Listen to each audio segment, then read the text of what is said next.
crew is together again for their classic Christopher Nolan watch, and we've seen everything, and we're going to end it tonight with Following and the Odyssey. But before we get started, how's everybody doing? Just peachy. Good evening. Good evening. Munching some Frosted Flakes. My apologies. There's nothing wrong with that. Good dry Frosted Flakes make the world go round. Yep. Especially since we know where milk comes from. Almond titties. Almond titties. We can't be that outnumbered, can we? Damn. We have no hope. Well, okay. What kind of do you like almond milk? I like. Yep. I drink it every day. I drink it every day with my shakes. I like regular milk too. It doesn't bother me, but I prefer human milk. Can you tell a difference? Human.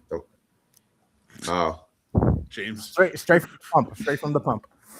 There you go. James. Oh God, no! I just thought about that. Oh my God. That's why I said no. I can't do breast milk, man. Oh, I remember I had a buddy who and a girl was with us, and she had a kid, and she was leaking, and I'm not making any jokes about that, but then he tried some, and I was like, I'm gonna throw up just thinking about it. Oh my God. I can't do it. The what is his name? Homelander from Boy. Oh yeah, man. That first season. No punishments tonight. All seasons. Yeah, that's right. You said that. Evening. So yes. I'm off the chains, guys. Yes, you are. I want it that way a little bit. We haven't been off the chains. Last night we went off the chains on. Yeah, I did. On our show. I did not expect that. I was like worried on your show. I was like, I don't want to say something wild and everything, but everybody's just going crazy. I kept prodding you though. I'm just like, go ahead, say something, James. Get to I know, I got you. Are you talking about Shark Puss? A little bit. It went off the rails really quick. You went to what, 2 movies on your list? We were supposed to rank all these movies. We did 2, and then we started getting into arguments about sea shanties. And only to realize that I didn't know what a sea shanty was. Yeah, you didn't know what it was. I thought there were sea shanty songs, but I thought there were songs that were sung at shanties where seen and hung out. She was so funny. So I'm like, yeah, they would go to these sea shanties, and then oh my God, the island conversation about ports. Oh, the ports. Because I'm just sitting there, I'm like, yeah, no, an island can be a port all over. No, a port is where you dock your ship. I'm like, yeah, but I mean, an island's, a port. Technically, you can get out anywhere, right? Yeah, we talked about that for like a half hour, and it did not dry up. It was a great conversation. That took a weird turn. Yeah, that was good. But we got some fun stuff for tonight. We are talking, like I said, about Following and the Odyssey, Christopher Nolan movies all year. It's been interesting. And I can't wait to hear what you guys think. This is we're all caught up now, right? That's everything. Yeah, that's everything. These two? Yeah. Whole legacy. Yeah. Oh man, and I've enjoyed it. It was kind of nice. Like we watched some shit, so it was nice to watch some real filmmaking. Yeah. No, he's good. Yeah. They even prompted us to make an epic wheel. So, but we have some other stuff to talk about tonight. We're gonna do a don't laugh challenge. Nice. Yeah.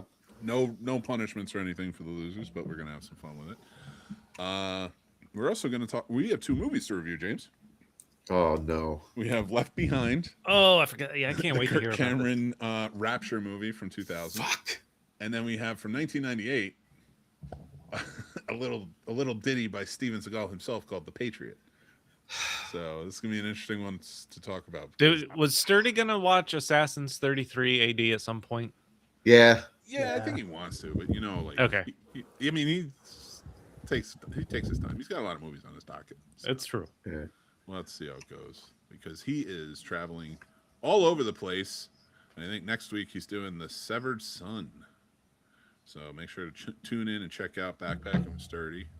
These guys will be talking about foreign films all over the all over the country, all over the world, all over the globe. Foreign films all over the country. And sea shanties. And sea shanties. In the landlocked Midwest. That's true. I made a sea shanty today about pizza.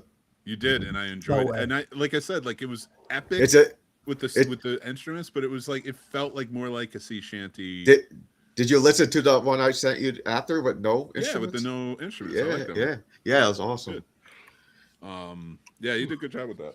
But man, and go check out, of course, Fade Theory Music. He puts out a new song every Friday, and maybe some next week because he made some sea shanties. That is true. Nice. Sea Shanty edition.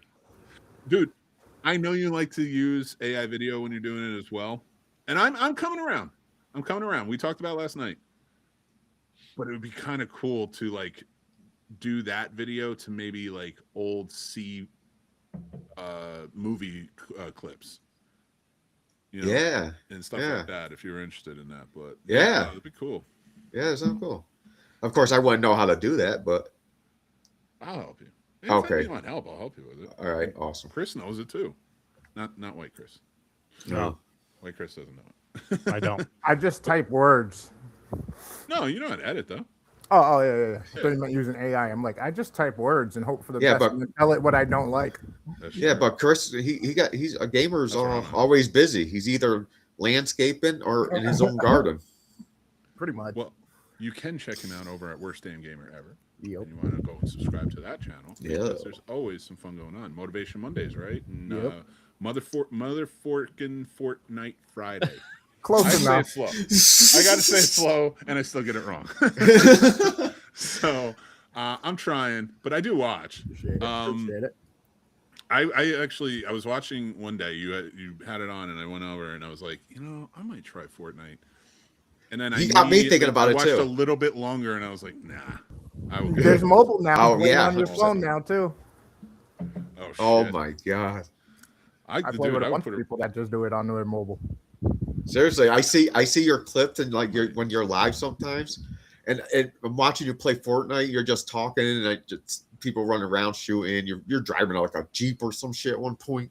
You kind of gotta keep things going and keep talking to people and have good banter because I mean, if not, it's a running simulation half the time. You're just running around looking for shit until you can find somebody to shoot Yeah. at. And then But either it made you're gonna die or they're gonna die. it made me think. I was like, maybe I should start playing Fortnite. It Yeah, relieves anyway. some stress sometimes, but it also induces some at times as well. That's for sure. Well, I definitely PlayStation has made me go out and start buying some more old physical media. From them. Yeah. I got Street Fighter 5. I'm gonna play that soon. And I picked up a few other games and just like start getting some physical media there too. I've been fairly quiet through all of this, but it pisses me off quite a bit. Yeah, Quite a bit. I'm not happy about the all digital future.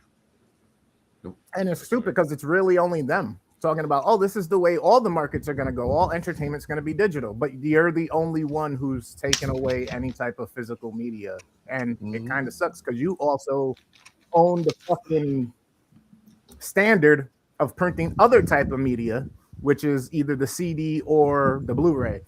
So you're basically just telling everybody, fuck you, eventually we're taking it all away now. And then you wait for a month after not saying call and you go, yeah, you're gonna deal with it either way, basically. I'm like, cool. 35 years of loyalty. You sound like my ex, you fuck. That's the right way to put it. Fuck you, PlayStation, for fucking around. Don't delete my people, account. Buy it. Go ahead, delete my account. Delete my account. That just means I have more time to do other things. Like, Dude, send them an Xbox. Fans, help out, collect, keep the Send worst me an damn gamer Xbox. gaming. yep, send me an Xbox Series X and I'll become a Microsoft ambassador. There you go. Just don't blame me for anything else Bill Gates does. With our fan base, though, it's probably going to be an Atari. Yeah. So, Hey, be all right though. Pong. Oh no, that's go. that's a Commodore 64. Well, But, Palm was dude, on Atari. Pong was on Atari. Yeah, they did. They crossed it over, but that started on Commodore. But I didn't even know what a Commodore was. it was just the original. All I had was Pong. That's all it Ah, was. But Atari, man, they had some good games. I still like Yeah. Pong. Good R&B band. One of my first Commodore. earliest video game memories was Slaughterhouse on the TurboGrafx 16. Wow. Yeah. Yeah, Jason running around in a horror game, slashing people the whole time. I loved it. It was like, how old was I at that point? 5, 4? Yeah. Pitfall, baby. I have Pitfall. flashbacks of Pitfall sitting. For some reason, we had an Atari when I was a kid, and we put it out in the garage with the TV and stuff. And I remember sitting in the garage fucking playing Pitfall. There was this one plane game where it was literally just moving a plane up and down. as Yeah, it I was know what you're flying talking across about. the screen to try to avoid stuff. Is it called Commander or something? I don't remember. Did you watch the Pitfall movie that came out last year? No. No, Yeah. I don't think I I did. think it was like a straight to streaming. That sounds familiar. No. So it's basic off the game. Yeah. Yeah. Oh, okay. Some gamers made it. I forget who it was. No, I gotta check it out then. Yeah, I'm gonna have to go look for it, but it didn't even hit the radar. Yeah. it's, Nope. Here, I'll find out where it's playing. I just pulled up the thing. After a young man gets separated from his friends while in the woods, he falls into a 10-foot deep pit of spikes, impaling him through the leg and leaving him trapped. He quickly learns that his fall was not an accident. It was based on the game, but I guess they put a story to it. Oh. So it's on Prime Video. You can rent it for The same way the Matchbox movie with John Cena is based on Matchbox cars. Dude, that has to be like they were like Matchbox movie, and John Cena's like, I'll do it. Uh-huh. He's screwing Vin Diesel on this one. I'm telling you. I mean, hey man, I enjoy the trailer, and I want to see that movie. I'm fine with it because it's just a streaming. I don't care. Like if it was in theaters, I'm waiting until it comes out. Oh, is it going to be on Apple? What is it on? I'm about as excited to see that as I was to see what was it, Fast and Furious Spy Kids or some shit. The fucking those kids on Netflix with Dominic Toretto making appearances here and there. I just say John Cena's earned my respect. Yeah. I'll give it to him. He really does like commit. He does when he's in a role.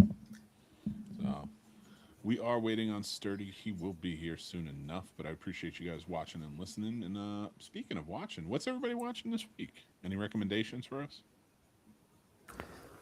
I've seen The Reunion with Little Rel. I thought that was kind of I want comical. to watch that. I thought it was pretty good. And I've seen what was the other one that I watched this week? Shit. Oh, both Teds. Ted 1 and Ted 2. Nice. Yeah, they've been playing on Pluto. I've been watching just to like laugh. Yeah, that's actually why I did it, because the other day I was kind of like, I don't know what the fuck's going on. Something's off. I just want us to have some air in the air, something funny. You know what I mean? And then every time it just kept drawing everybody's attention. And it was like, we're not even doing what the fuck we were supposed to be doing here. We're just watching Ted. Oh, that's the kind of movie you put on and then you just get sucked back into because of the ridiculous humor. Yeah. Every like 2 minutes, every minute and a half, you're like, wait, what? Yep. Yeah. He's always saying something, dude, and it just like, it hits every Dude, time. and so they're not doing the live action TV show anymore, but I believe they're doing animated Ted, right? Is this official? Oh, I think I don't heard know about if that. it's official, but that's what was announced. They're gonna. They said they couldn't afford. Live action Ted's too fucking expensive. It's stupid. I bet it's not. They're just. I know. They're lying. It's too expensive for them to want to produce if you could put out an animated. Yeah, and that's the thing. I hate executives running Hollywood. Bring back people who actually love the movies and want to make movies. I want to say there was a time where they were going to do an animated Evil Dead with I heard about that. Ash. I thought at some point Bruce Campbell was even like they would record in dialogue and everything, and then it just disappeared. Yeah, they should have, man. That would have been so great. It's the only way you're going to get Bruce Campbell involved again. No. Well, now with his cancer, he's done. He's not doing it. Oh yeah. Well, he's going around promoting his latest indie movie. Yeah, he's going to be in my town in September. Is he? Yeah, and they had to add another show, and they were sold out before I could get there. Oh. I'm going to crash it and be like, I'm his cousin. That's the kind of thing where we are in New York, they'll come to the city, but they won't go north of the city. Yeah, nope. It's a hub where I like. It's a small town, but like it's like a nice little like hub on 81 for people to stop. There's a lot of art places here and things. So yeah, because I checked when he put up dates, and I want to say he was going to Brooklyn or something like that. So that's still a 3-hour train ride. Yeah. He needs to get out to Schenectady. They'll do it at Shenanigans. They'll do it. There you go. The greatest strip club in the East Coast. Goddamn, we're gonna work in Shenanigans somehow, some way, in an official manner at some point. I need to. I love that business. I'm gonna have to be on. I'm gonna do it. I'm gonna dance on the pole and be like, "Oh, look at me and my titties. They're not nice titties, but they're titties." Someone's gonna lose an eye. Make them clap. Stupid.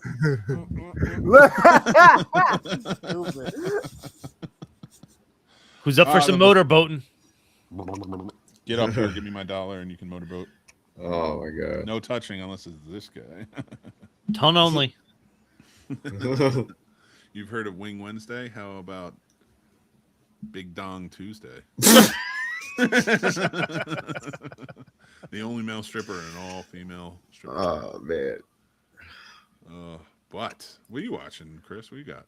Other Chris? No, I've Ted Lasso kicked this week, man, and I think you could say the same. Even James has finally fucking started the show. Yep. Yep. But new season premiered this week, and I finished rewatching the 3rd season again. And so we got a 3-year time jump here between the end of the 3rd season and the new season. And I went back rewatching the finale. Like, even as excited as I am, the cautionary if you're tale of bringing a show back after you kind of wrapped it up. Like, you go back and watch the finale, it's still a 10 out of 10 for me, the way they ended season 3. And the way the new season started, I watched the new episode twice.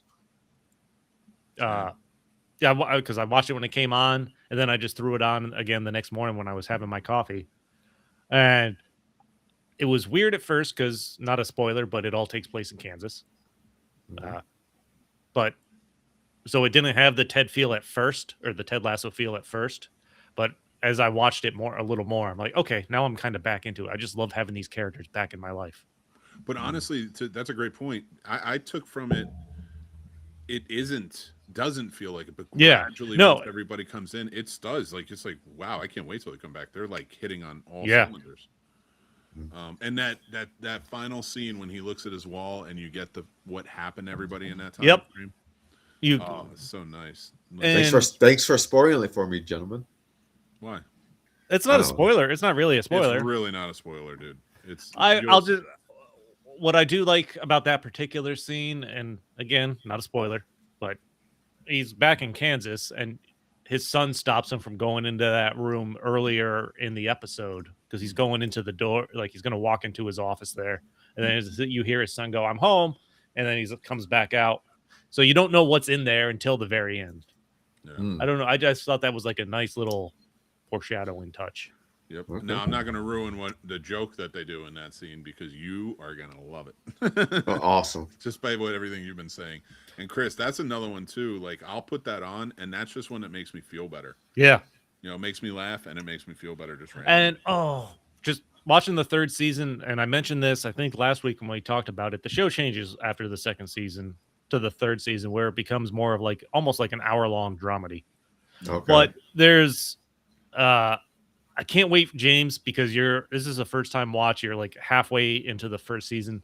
There's a particular scene with a particular joke that involves Roy Kent just loving life or really enjoying it when they're trying to learn a style of football. And I just can't wait for you to get to that scene. Okay. Yeah. Sweet. Oh, my God. I love this. I love that it's back. I can't wait. And it's essentially going to just be a new show with the same people because they are dealing with a brand new team. Yeah.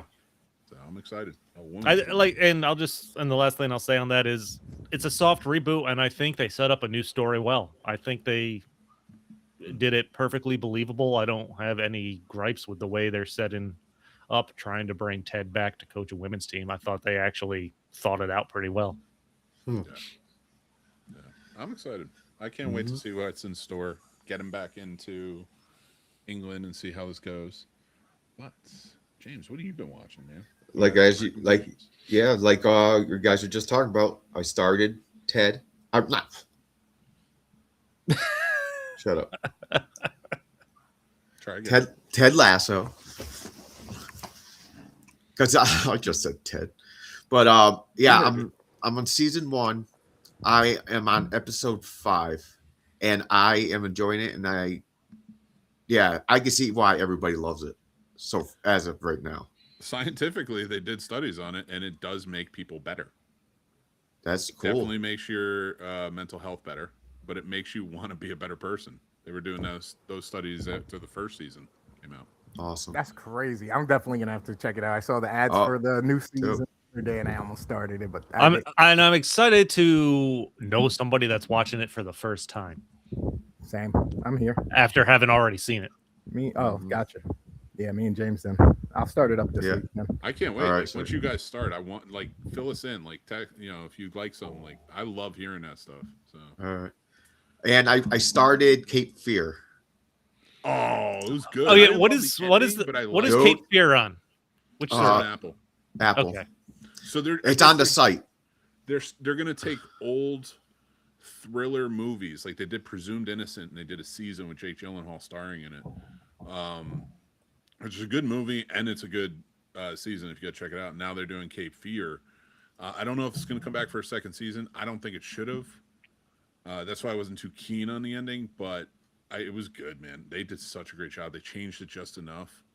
Yo, the first episode is. I didn't expect that going crazy in the first episode. That's nothing. Keep going. It's vile, the shit that happens on that show. Jesus. Okay. It is wild. Yeah. So that I watched. I started that, and yeah, I think that's the only two new shows I just started this week. I definitely recommend Ted Lasso. I'm enjoying it. I watched the third season again before. I need to. I haven't watched any of the new season of House of Dragon. I don't know why. Like, I just haven't been able to bring myself to start the new season yet. Yeah. And I think it's almost done. I think there's only like 2 or 3 episodes left. I can't get myself to start it. I will tell you, I did enjoy. I watched Night of the Lapis today. It's about giant killer mutant bunnies. It's from 1972. That's fun. Campy Okay. movie. And I for the first time since it came out, I watched Buena Vista Social Club, which is a really good documentary about Cuban music and the social club that was invited to Carnegie Hall to perform, which, if you guys know the history of Cuba and the United States, it's not an easy feat. And it's just really amazing, filled with beautiful music and stories and stuff like that. So it's really rich in the culture, and it's really interesting to watch. So Nice. Oh, I want to tell you a little experience I had. masturbating. Yes. Always. That's always the part I leave out, but it's always going on. No. So last Sunday, you know how we watched all the James Bond movies last year, 20 some odd James Bond movies. So I went and my aunt sings in this rock chorus. Mhm. And I went with some family to the Egg in Albany, small theater. We have Mick, Crimson, all kinds of shows. But went with some family to watch the chorus, and it was a movie themed list of songs they were doing, and they did a James Bond medley. Sweet. So they threw in it was a medley of 4 or 5 James Bond theme songs with this giant chorus singing a majority of it. They had some soloists for each one, and I saw Skyfall on the list. I'm like, how intimidated is the person that's going to be singing this? Mhm. And honestly, she fucking nailed it. Like I just sat there like in awe. Do you remember which song it was? Skyfall that Adele Skyfall. sings. Sorry, Yeah. I missed that Yeah. part. Because in No. my head, I was like, "Is it Diamonds for Forever?" I'm like actually asking myself in my head, "What if I'd it's have Diamonds Are Forever?" I don't have the program around me. I'd have to go see what like the other three or four songs were. But what's the one Paul McCartney sings? That was on there. Live and Let Die. Yeah, I love that song. that It's was so good. But the girl that sang some of the solo parts for Skyfall was the standout performer of It's the the night. best one. With the chorus backing her, it was awesome. Hmm. So I was really into that. That was just a cool experience. Nice. I can't remember the name of it, but the one for First Light, because I've been playing that. They made a song for it, and they have a whole credits opening, and it's a good freaking song, man. I gotta find it again. Seems like it should be a requirement for any form of a James Bond thing that gets made. It needs an original song. Agreed. Even if they do TV shows, which I'm adamantly against, I hope they don't. But if they do, like each season, should You know, get its own song. Amazon's gonna milk the shit out of that. I think the TV shows will all be spin-offs, though. I don't think they won't involve whoever they end up casting as Bond. I think. Who could you Are they see still pushing for Idris? No, No, he said it too. He's like, no, he doesn't even think he's a good fit for it. Yeah, I saw that with Drew Barrymore and everybody right in that situation. I don't know. I'm kind of annoyed they haven't announced anybody yet. I think they want Jacob Elordi. I've heard a lot of rumblings about him. But I'm probably concerned gets about another that. I don't really like him. I don't like him either. That dude just has a face where you're just like, shut I up. just kind of want to punch him. And I haven't watched Euphoria. I know he's in it, but I feel like I'm seeing him for all the wrong paparazzi reasons. Maybe if he does something likable, but he's played a lot of unlikable people. Yeah. I think that's where I'm at with him. He sold me on. Maybe he's a good actor, and he just sold me on how unlikable he is. I don't know. I can't think of too many. I like Henry Cavill. I was gonna say Henry Cavill, or maybe in like 10 years, fucking Tom Holland. Well, Cavill was what, second or third choice to Daniel Craig, but now they're gonna go with somebody young so they can milk that for a decade. Yeah. Mm-hmm. Gamer, let me ask you this, because I've been thinking about it, and I was talking about it with Casey the other day. I want another Uncharted. I thought he was really good in Uncharted. I would love another Uncharted. It was only Mark Wahlberg who I was like, he was like the sort of, he wasn't a good Sully. Agreed. Recast Sully for somebody who's older, has more of that brashness. Like if he went through that type of a crusader / thief / pirate life, and then fucking give us more of the actual story instead of them trying to jumble them all together from all three of them like they did in the first. Should have just gave us Nathan's fucking story. They probably should have started with the last game that came out, which was 4, because we got more of a backstory on Nathan coming up as a kid and being an orphan. So if they would have started with that one, then led into after that him being years later through some adventures with Sully and having some time under his belt, and then give us the actual 3 games that we got in movie form, MCU, phase 4 beauty. Yeah, they wouldn't be able to do that now. They'd have to do that through flashbacks, and it would be a lot of flashbacks. I got one for you. Let me know what you think about this. The original Nathan Drake on screen.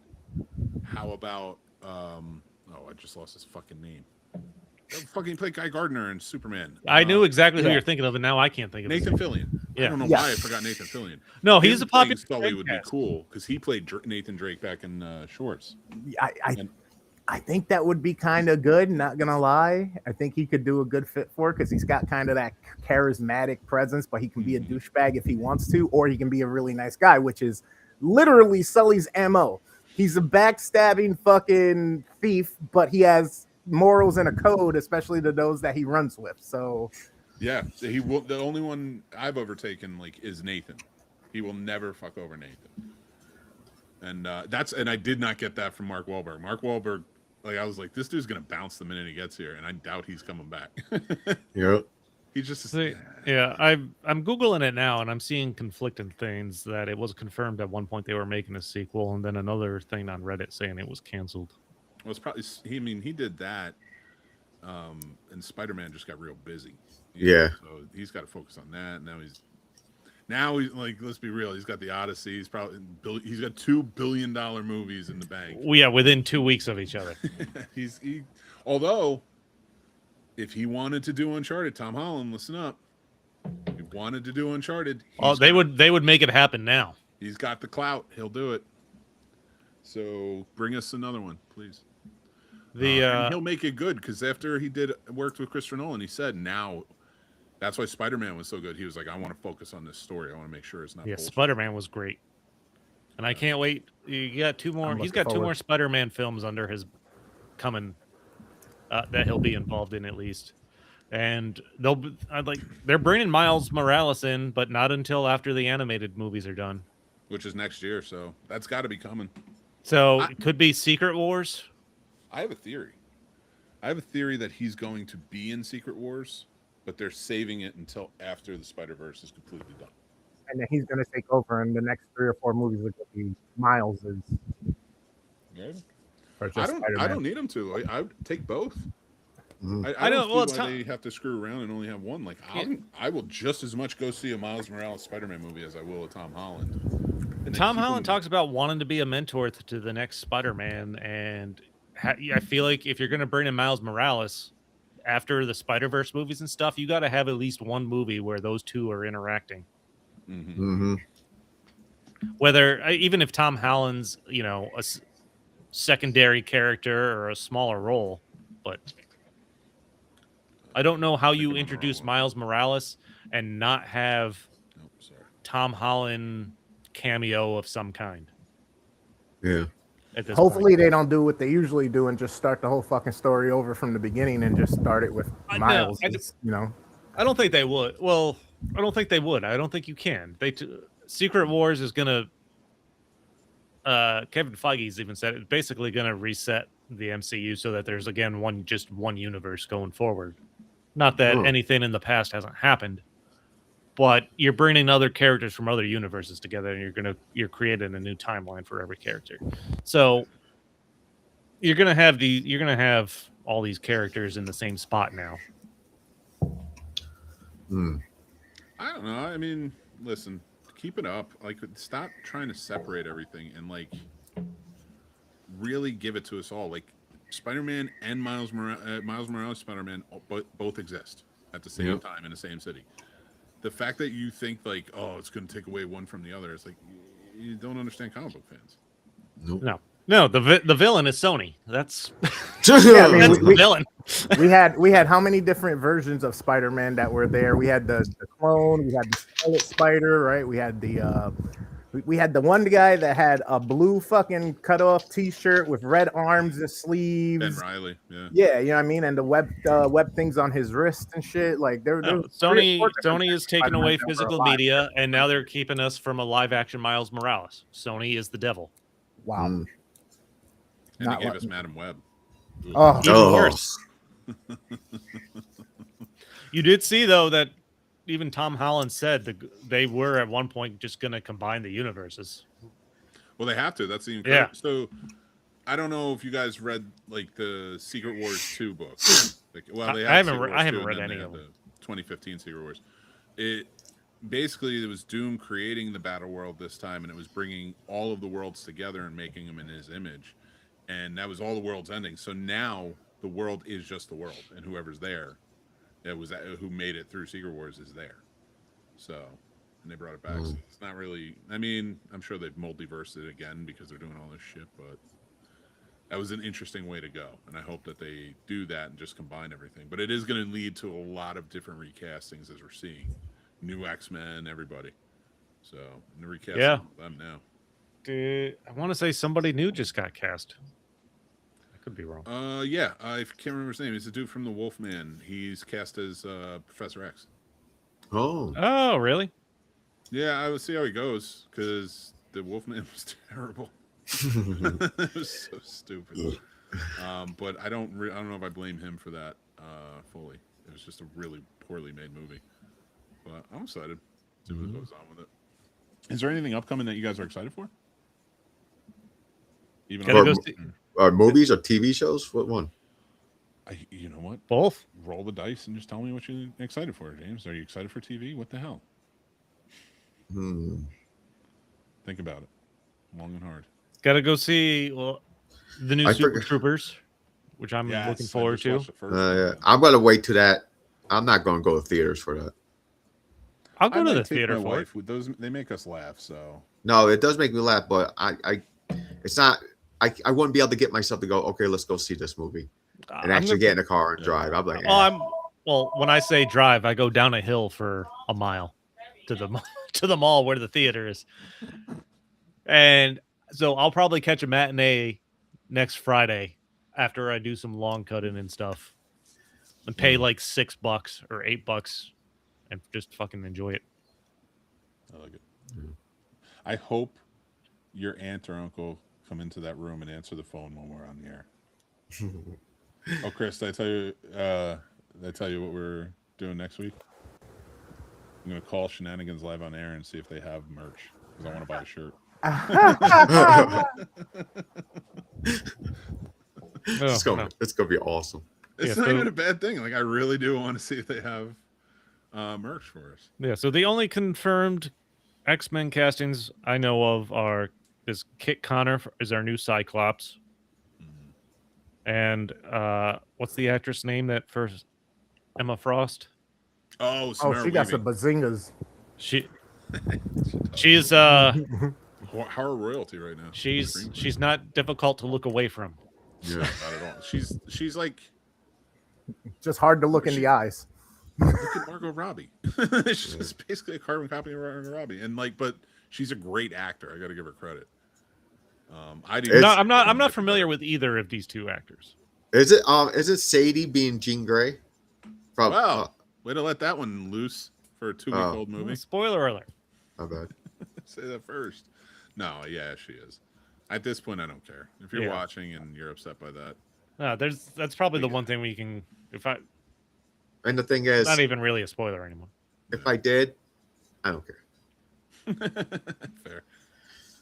I'll just say for anyone that hasn't seen Spider-Man, she is excellent, and I enjoy her story, and it is character driven. Okay. Who's this? Yeah. Sadie Sink is Jean Grey now. She was introduced in Spider-Man, the new one. And she did a good job. And I think that people are losing touch with because she does some really terrible, vile things in the movie. But Jean Grey, that works. It's not like she was she's not a saint character. Yeah, and that would be more reason for Professor X to try and find her to help. Yeah, to mentor her. This is before she's young, before she gets to Professor Xavier's school and stuff like that. I have a theory about it. What I kind of hope they do, but I don't know if they will because they're not that smart. But I hope they take Jean Grey and Doom ends up using her to help create the battle world with her psychic abilities, and takes her in as a mentor and stuff like that. And she learns through all of that who the X-Men were because she sees our older X-Men, and she learns from Professor X, Patricia Stewart's Professor X, what it means and who she is, and so then she seeks out her world's Professor X. Interesting. And that could be a good catalyst for why they come together. Because they already introduced her, so you should have her lead it. She can lead movies. She's a strong enough actor to do so, especially for a young age. And if you're gonna you already introduced her, so why not make her the catalyst for everything? Yeah. So they won't because I don't know. I'm looking forward to Doomsday, but at the same time, I'm concerned just because of how big this is being made out to be. I've been seeing articles Spider-Man's making $1 billion, but is that actually good for the MCU? What are they learning from this? I know. When it comes to quality storytelling, I just don't see. It's tough. I don't trust the Russo brothers. Yes, and Infinity War and Endgame were there. They did a good job. I love Captain America: Winter Soldier. Did you see that Dustin Creighton? Is that how you say his name? The guy that directed Spider-Man? Creighton. Yeah, he was offered Doomsday. Whoa! No, I wish he got it. Well, he was, and he chose Doomsday. Spider-Man instead. From what I understand, did he choose it, or I heard that the Russos decided to come back, and it kind of the article I read made it sound like he was offered Doomsday and he couldn't find a way into the story, and then they also said that Spider-Man was on the table and he chose to do Spider-Man instead. Well, he definitely did a great job with it. Oh, and I loved the practical effects of the swinging. It worked. It looked realistic, and I love that. I also saw this week, since we're on the Spider-Man train, Andrew Garfield would be open to doing a third movie if it was a real unconventional type story for a Spider-Man movie. Okay. Plenty of those. Yeah. Make him I don't know, man. dark after Gwen dies and he gets the black symbiote suit. Yeah. That'd be cool. Oh, Have yeah. him be a bad Spider-Man, bad Spider-Man, not the dancing Toby Spider-Man. Yo, listen, I still like that movie. I can't help it. What else? Is anybody excited to see the end of Oak Street? I kind of. Yeah, I just seen now that- a couple days ago. I sent Listen, yesterday or something like that. I was like, I gotta check this out. I remember thinking I saw the trailer the first time. That looks interesting, and then they played it again. I think we watched it on our pod too. But then they played it again when I went to go before Spider-Man the other week. I'm like, I really want to see this movie now. Yeah, I mean, it just looks interesting. Like, It does. Dinosaurs in a neighborhood. That's pretty. Yeah, that's pretty yes. cool. I'm trying to think of the. Oh, did you see the trailer for the new Daily Wire movie with Jonathan Majors? No. Was it Run, Hide, Fight, Infidels? No Oh. thanks. We watched the trailer the other day, and it was just like, what is happening? Anything with the word infidels can't be good. No. Oh, it's super racist. Oh, super man. racist. And I'm not even making it like they were going for it. It seems. I'm trying to think. Like, I want to know what I can't think of what I'm excited about. You know. Same. It's- I am excited about one. It's a horror movie. It's the new Exorcist because is it Michael Flanagan's doing. man Flanagan's doing. I want to see how he does this. Yeah. Hey, well, Flanagan's also when's his Carrie adaptation coming out? That's soon too, right? Oh yeah, it. that's coming soon too. Yeah, I think it's Yeah. September. They usually do like new King stuff, like when it's big productions, maybe around September, October. For the Halloween factor, but also because it's like his birthday month. Mike Flanagan's earned my respect in that I'll check out if I see he's in charge of or directing something. I'll watch it now just because I've really enjoyed his fucking Netflix show. I like them all. Yeah. I can't even think of the names of them now. It's, Haunted Hill, I'm down for Awesome. Clayface. Clayface. That Yeah, looks that one's cool. coming. And then I forgot about that one. Yeah, I got no interest in I Play Rocky. No. Yeah. Other than that, there's a movie coming out called How to Rob a Bank, and it's very stylized. It's interesting. The dude who played Lex Luthor stars in the movie. Nicholas Hoult. It'd be interesting to see him. And I think Sturdy wanted to do the Meet the Parents movie. Yeah, Sturdy did, Meet the Parents. Meet the Fockers, yeah. because the newest one is coming out with Ariana Grande and everything. Did you guys see is the that later trailer this for year? Violent Night 2? Yes. I didn't see it. No. Oh man. The trailer? No. Yeah. Have you seen the first one? Oh yeah. Yeah, loved we it. watched it. I can pull Loved it up it. if you want. Okay, pull it up. Sturdy Yeah. gets Let's take a it. look- Do let's the take a game look. till Sturdy gets it. Does Ariana really have the chops to be getting these many roles that she's been getting? She looks kinda Ariana good in the Grande? trailer. I'll give her that. But man, I I'd tried have to with watch it Wicked again. and I could not. Like, I'm not. Well, I I'm like not the into first one, musicals, like so I'm not the- going to watch Wicked. No. I'll set the. But Wow. what was I going to say?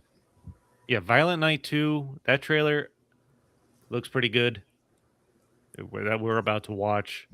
I don't, but it didn't have me.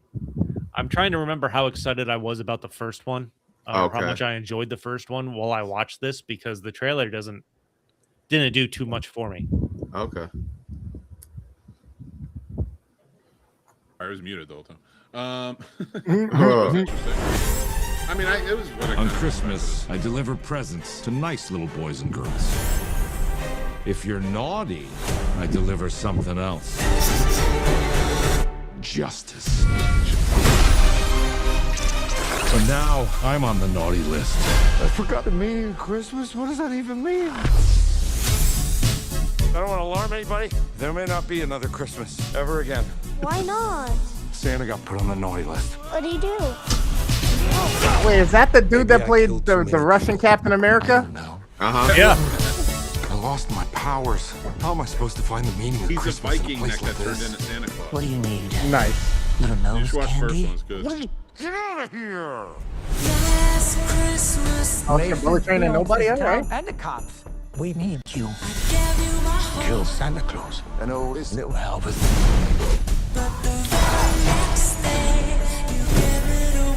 It's time to save Christmas and get off the naughty list.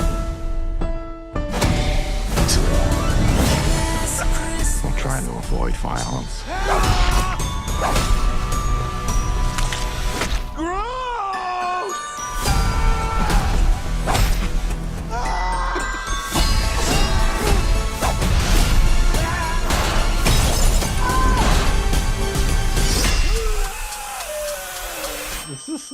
Yo, is it me or does... No, that guy smells amazing.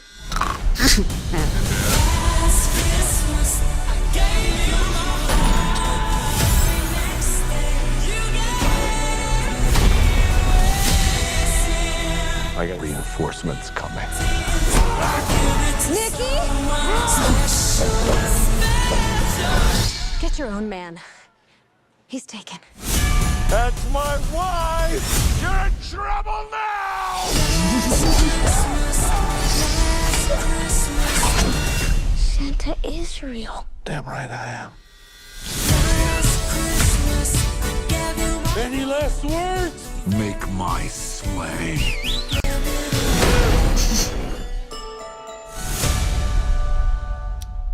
I'm down. That looks fun. That looks fun. It looks fun. You know what? I need to watch the trailer for the first movie again to see how they portrayed it. Okay. Because I don't remember. Yeah, exactly. It's- Like I remember see, watching the movie. I And think it they're putting felt a a little little- bit more comedy in it. And it felt a little more serious. What? What? He was like slapping him on his head after he cookie cuttered his face. Yeah. No, I said they put in more comedy in this one, the new one. Oh, all right. Yeah. You said you were expecting more comedy. No, No, no, I was like, no. that seemed pretty comedic. No, they No, I was laughing at a few the parts. trailer's It's just making this one feel more like a comedy fair. than I anticipated Yeah, I don't like after when- watching the first one. It's I don't know, when they do things like that, they do tend to lean. They're like, well, everybody really liked the comedy part and ultra violence. It's like, yeah, but it was kind of sincere when he was like, they were the funny part. Like Wazamo and everybody, like he was funny, but he was more sincere. They wanted to protect the girl and, like, you know, save the day. So hopefully it's like that. We'll see. But did you see the new primetime trailer for the To Catch the Predator movie? No. Oh no. Was Robert Pattinson playing Chris Hansen? Yep, I'm not hold on. Are you watching it. serious? Yeah. Is that trailer out? I saw an article about that. Wait, that there's a was- movie about the TV show. It was controversial how it ended. How what? Somebody TV show? killed themselves on camera. No way, I didn't know that. Yeah, Yeah, and that's how it got right. canceled. And he was like, and they did it like fucked up because they I guess they were rushing warrants and stuff like that. Not everything was like above board. They had like a SWAT team there. They had to go to the guy's house to try and set him up because he wouldn't come to them. Wow. And then when they got there, he like killed himself. Wow. And that's how the show got canceled.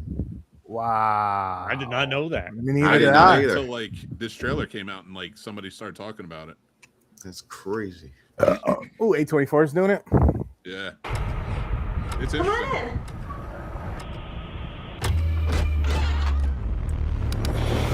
This kid's catching so much fun. Are you sure your parents aren't home? I'm sure. I want some cookies. Big night planned. Who are you? You should have a seat right there. I'm Chris Hansen with Dateline NBC, and we're doing a story on adults who try to meet teens online. You see how this looks, right? I don't really like your show, but America loves it. So I need to move you to Catch a Predator, 9 p.m. prime time. Gonna be bigger than Lost. My name is Dan Plum. Do you know what you're auditioning for? So you are playing a 13-year-old? Is there time for a rehearsal? We're gonna shoot the rehearsal. Come in. They're gonna love this. Predator has never earned the recognition it deserves. I want something that matters. No more bottom feeders. I want a whale. Don't you ever just want to bleed them? Maybe what I do is a little worse. This could be our greatest segment yet. We're going to him. We don't do that. They come to us. I don't understand what I'm doing here. What you're doing is more than acting. You're cleansing the world of an ancient evil. Let's catch us a predator. Who gave you permission to do this? You have no plan. I have to put him on television. You're gonna be so proud of me. I don't want to be a bad person.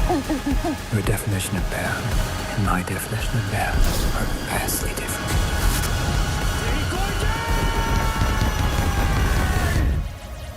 What would have happened if I wasn't here? What the fuck? Looks good, man. I was so confused. Really good. Looks like it's chopped up like a spiral, Salt movie or some shit. Oh, it's insane. I hope they're not overselling the intensity that they build in the trailer. Like we get to, and it's just like a drama, and you're like, come on, man. It's like you really sold this.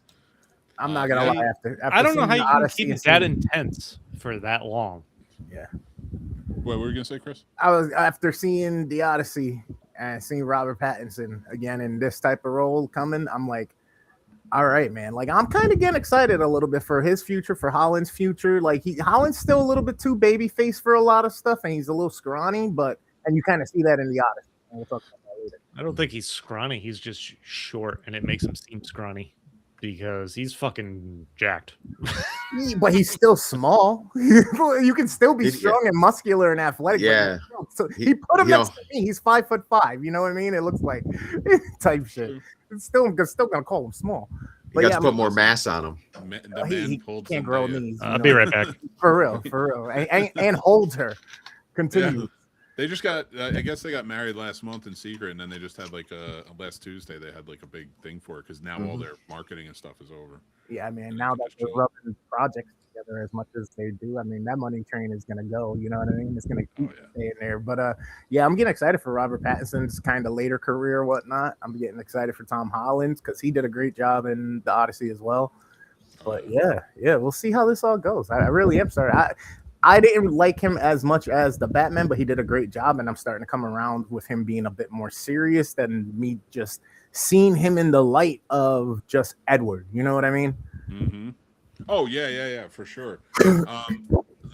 I've totally turned a page on that. Like Twilight was just a blip in his. You should watch the Safdie brothers one he did. He did a really Good Times, I think it is. Okay. It's really well done. And they're the ones. Actually, Ben Safdie is the one that was who played Agamemnon. Agamemnon. Oh, okay. In Odyssey. The Odyssey. Yeah. Him and his brother directed. They also did Uncut Gems. Okay. And Good Times came out like right before that, and yeah, Robert Pattinson did a crazy job in it. Okay. That's a fun one, and yeah, he sold me, man. In this, and he's getting better and better. I liked him in Tenet too when we watched that. Yep. I was gonna say that was the one with the black dude, right? Going back in time and shit. Mm-hmm. Yeah. That shit That's was a good one, man. Well, Sturdy, we need you here, bud. Just want to do our Don't Laugh challenge. Yeah. So he's hiding out. He's like, I'm gonna let them get a few laughs in, and then I'll be done. When Chris gets back, though, we could probably get started on that soon enough. He said he's gonna be closer to 8, but it is closer to 8. We could kick off like when Chris gets back. We could talk about those movies, review those movies. What movies? So Sturdy gets here. Left Behind and. Oh, yeah. Oh, we could get those out of the way if you want. Let's look. Here he is. All right. So let's move on to our punishment movies for the last few weeks. We both had to watch Left Behind, starring Kirk Cameron and myriad of others, about the Rapture. It's based on a book series. Let's kick off with that one. You ready? What's your rating for it? I'm excited to hear your thoughts on this one. My rating? Ratings, and then we'll get into it. Yeah. 1? I'm going to give it a 2 because the Patriot needs one that's lower. Oh. Damn. See, I'm the opposite. All right. Well, tell me what you think of Left Behind. I'll jump on after. For what one? Left Behind. Left Behind. Okay, listen. So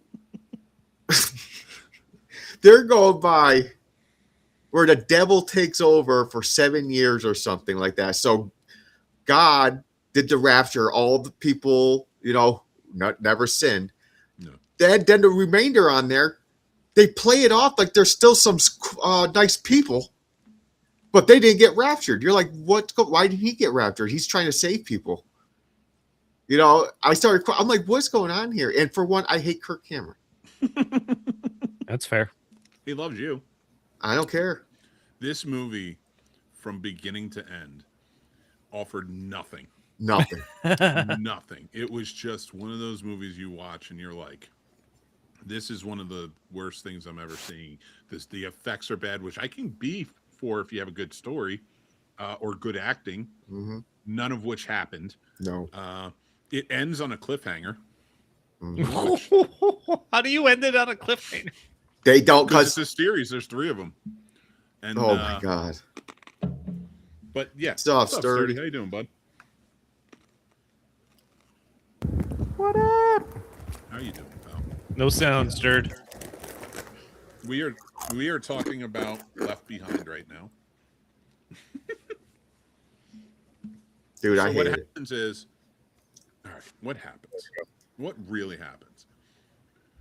People All these disappeared. people, they introduce all these people, and I'm trying to like. Kirk Cameron plays a journalist, and he's like investigating some phenomenons going on and like this war going on in Israel. Whatever. It's so stupid.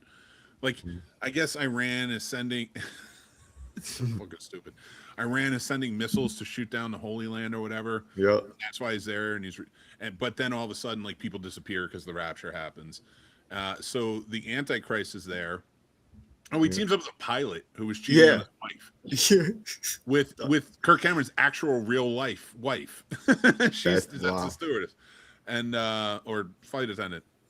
And then they get to the pilot's family disappears. His wife and his son disappear, and it's just him and his daughter because his daughter got a belly button piercing.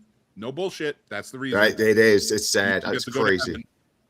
You get to miss your brother and your wife or your mother for the rest of your life because you had a belly button piercing. Crazy.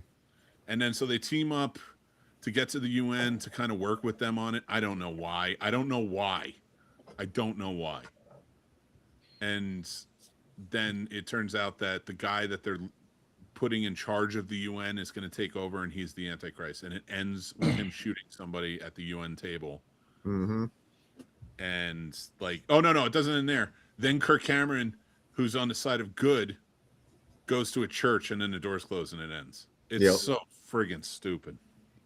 They're gonna make him like a holy knight or something like that. And like I said, I gave it a 2 because I needed to give something else. I need to give The Patriot our next one. Sturdy, is there a way we could fix the screens so this isn't covering us? Yeah, I'm working on it right now. So it's got. All right, so let's move on because Left Behind was so stupid. Yeah, what is your rating for The Patriot, 1998, starring none other than Steven Seagal? 1.5. Oh, we got a comment. Nobody read this one out, Mick. What does this say? I'm not reading that one. No, no way. You're on your own with that one. Nice try, Sturd. You could ask Gamer would have read it if you would have pulled it up on screen so we could see it. Oh, N-word wants to see this. You're not laying glass, hombres. There you go. See, that would have been on my own. You're setting me up for failure. Busy laying some pipe. It's don't worry, we're getting to not this movie though. It was the first trailer you guys showed. Okay. Oh yeah, dude, that one, Violent Night 2 is gonna be fun. Listen, The Patriot. Steven Seagal plays an ex-CIA immunologist who's a cowboy in Montana, and he helps people for free doing medicine. And of course he knows how to fight. He knows martial arts. Yeah, because he was CIA. That's the explanation. So then a militia that should not be a militia decides they're going to release a virus called NOM-37, and it starts affecting the whole town. So this immunologist who doesn't get affected by it, or his daughter, or any, he's trying to figure out what's going on as people are dying, and the military comes in to help, but the militia takes out the military and then takes over the town. Yep. So he has to leave, find the cure, come back, save everybody. And this is all pre-Trump. And yeah, yes, I don't know. yeah. He didn't learn a lesson in this movie. This is, dude. Watching Following from 1998 this week gave me faith that there were good movies in 1998 after watching The Patriot. This was dog shit the whole way. And at one point, they allude to the idea that Native Americans are not affected by it.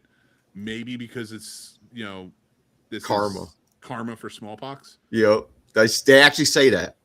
Yeah, and then you find out it's just actually Native Americans are using an herb.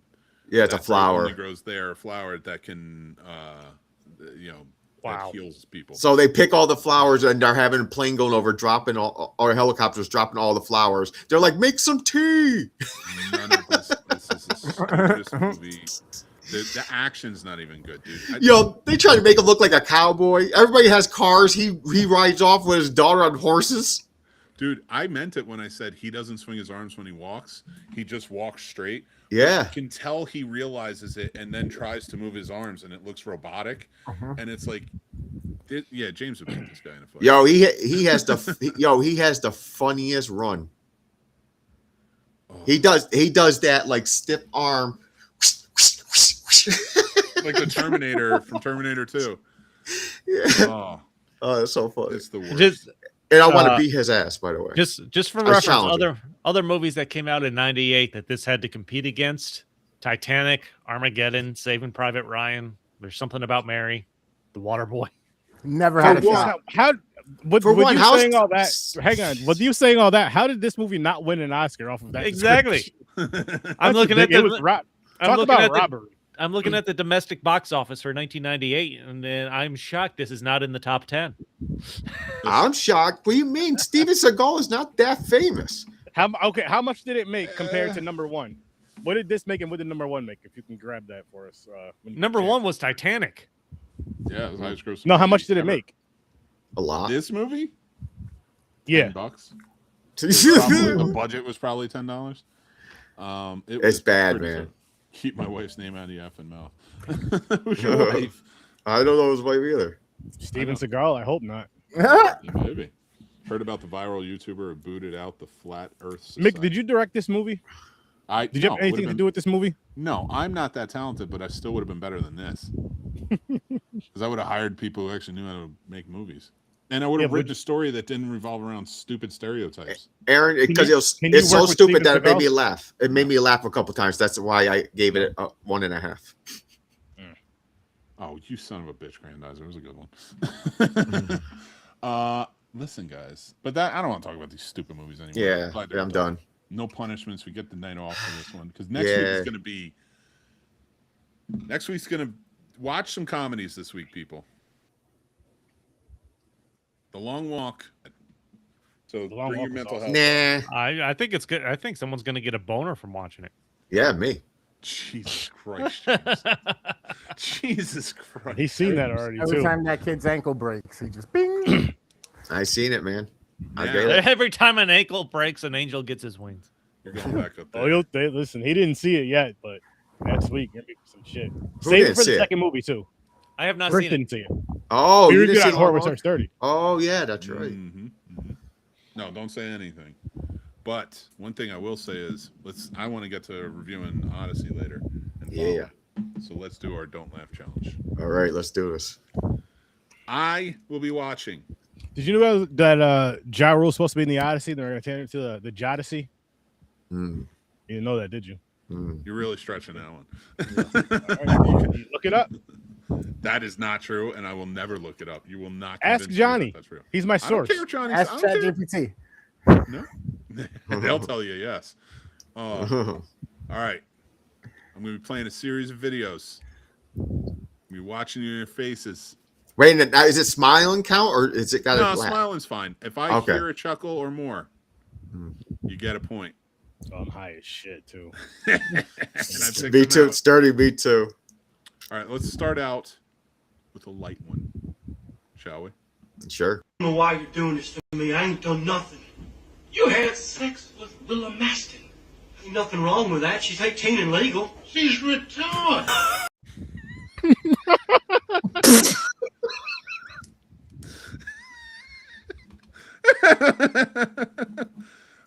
James and Sturdy. I'm not laughing at the thing. I'm laughing at James and Sturdy. You listen. Laughing You want to know what's funny? I seen that one before, and I'm still confused.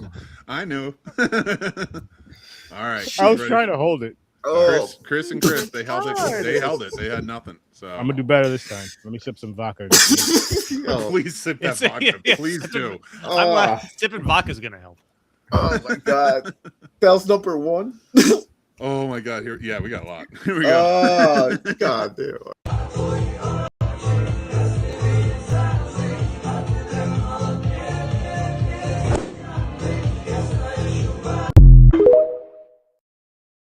All right. Good. No one even noticed. No. All right. That one didn't work. I thought that one would get a little chuckle, especially out of James. Nah. People getting hurt. No, you started off strong, man. Oh, don't worry. That's not even. You should have started off with that one. Yeah, you should have. Yeah. No, I'm mixing it up. That dude, that one is not the strongest. Trust me. Okay.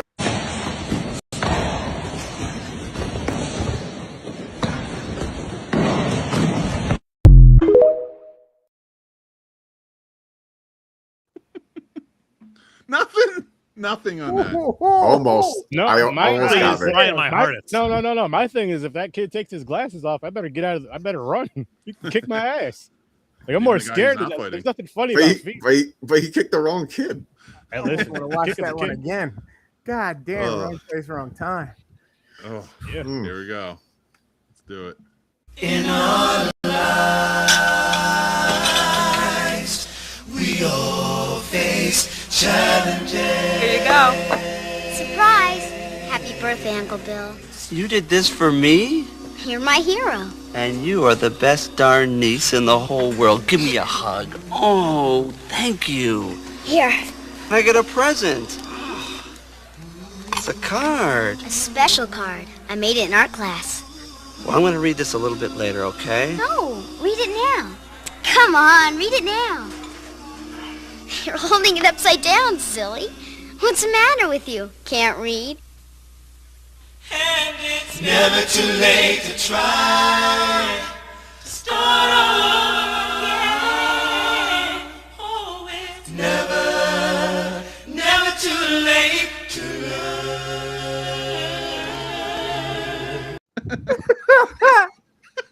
Wow. I'm mad that our fucking Boys to Men and everything. I was fine until I see the end, and I was like, I almost cracked. Yeah, the 1-800 number got me. Dude. Oh. All right. If that one didn't get you, this one's gonna get you. Okay. Hi, I'm Sam, and I'm the only white person in my friend group. If you're struggling, here are some tips to help you to be the best token white friend you can be. Number 1, don't say it. Just don't say it. No matter how many times they joke about it, do not say it. No matter how much they say, you have the pass. You're cool, Sam. You can say it. It's just us here. Do not say it. Tip number 2, educate yourself. Educate yourself on the plight of the black race. There is plenty of literature out there to help you on your journey. Approach these readings with an open heart and mind, and you will be a better white friend for it. Tip number 3, talk like a white person. You never say, "What's good, dog?" or "What's poppin', twin?" or "On phonem, you tweaking slime?" or "On the deadlokes?" or "Is you for real diddy blood?" when you're around your white friends. So don't say it around your black friends. They will appreciate you for it. And again, don't say it. Strike.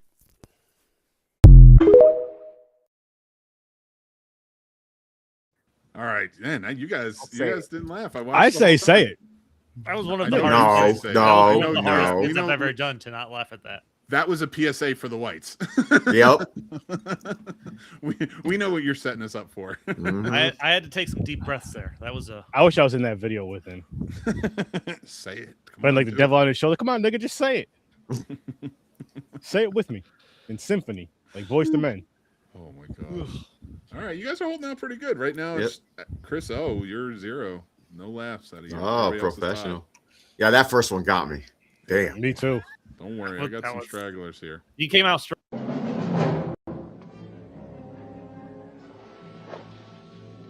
Mr.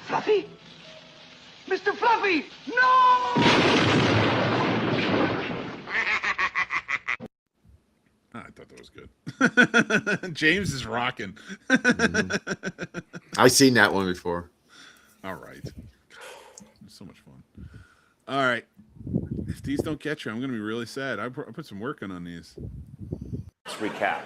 Yeah. Your entire fascination with Japan stems from the fact that you saw Karate Kid 2. Yeah. And that it was filmed in where? Okinawa. Okinawa. I have a message here for you. Please press play. And hold that out to the camera as you watch it.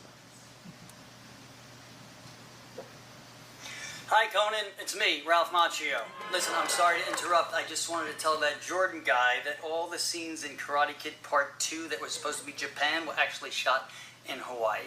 Oh, and Jordan, those weren't real dinosaurs in Jurassic Park. Sayonara.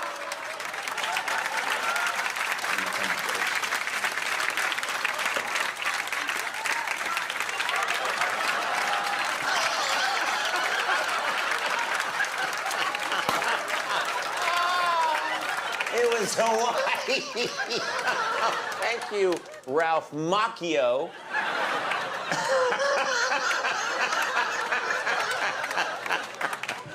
You fraud. I understand that movie's a make-believe. You fraud. I think right now you're in shock. Yes, and you're I gonna am try in and, shock. And you're going to try and talk yourself out of it. No, I'm in shock. Your childhood hero just came out of my phone Yeah. and took a shit into your mouth. I am shocked that you had our talent booker reach out to his publicist. You have the connections. Yeah, I can get to Ralph Macchio. Yeah, yes, you can. You, sir, are a fool. I did You, not know sir, where Ralph Macchio shot the It's Karate Kid 2 Macchio! because I'm a It's fool. Macchio! I am a fool It for is not knowing where that Macchio! movie was shot. It's Macchio, and I can Macchio! get to him if I wanted to. It's Do you Macchio. understand? Oh, yeah. Oh, yeah, great. And I guess can get to Macchio. Listen to you. Right now, you sound like an insane stalker. We have footage of you with your eyes as wide as an owl saying, I can get to Macchio. I can get to him.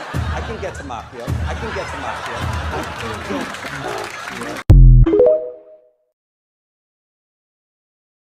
James, you get the L on that one. I saw you laughing.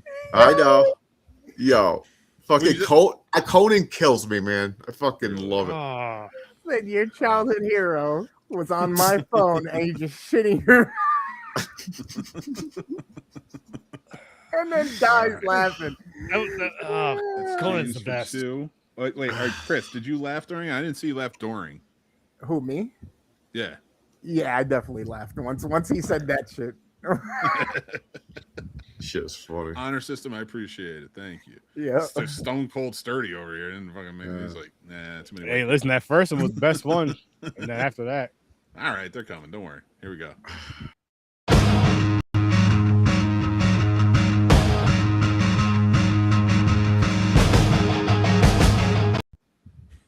That was a light one. Was I that missed just it. What happened? a dude running around in the line too? Here we go. Was he white? Right around the corner. Oh my god. I have to put it down. Yeah, just stand it up.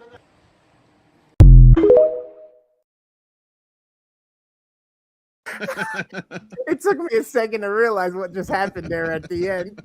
James, I saw it. Dude, fucking right through the barn. Oh, I love violence. All right. If this one doesn't get you, I don't understand what you guys like. His arm broke. I'll be married, I'll be a doctor, and I'll have 2 kids. What kind of doctor? Pediatrician. I'm going to be dying of AIDS. Did she just say she was going to be dying of AIDS? You all are not fun. James, good one. Yeah, add some more color with the comedy, Mick. Dude, this is dark comedy. I love it. See? I find James's reaction the most funny. The first one was hilarious. So I tried to hold it in, but I couldn't. And then when James started laughing with me, I was it. I'm going to strain a testicle trying to hold this in. I just want to win. Oh man. Well, you're winning. You can start laughing. You'll probably be fine now. Oh, I know. I got like 4 points. 1-1. Here we go. You know, when you showed me up, you put some of the stuffing in the wrong places, so I'm a little fucked up. But will you take care of me forever and ever?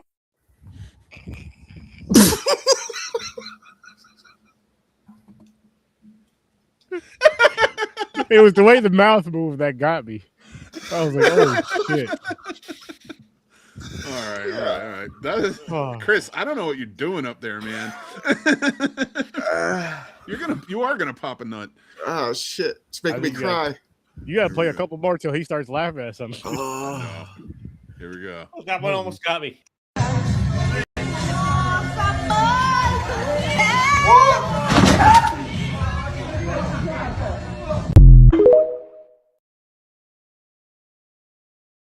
I couldn't see what happened. Yeah, me either. It slid right into a car. I don't know why I cut it off.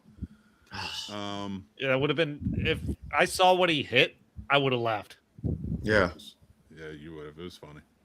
All right, this one doesn't get you guys. I don't know what to do. Attends, c'est la 2. Oui, attendez, parce que je mets... Attendez, parce qu'il y a mon aide-soignant qui est pas... Est-ce que vous pouvez m'aider? Ouais, voilà. Parce que c'est de... Je vais essayer. Ouais. Non, non, visiblement, ça ne marche pas. Attendez.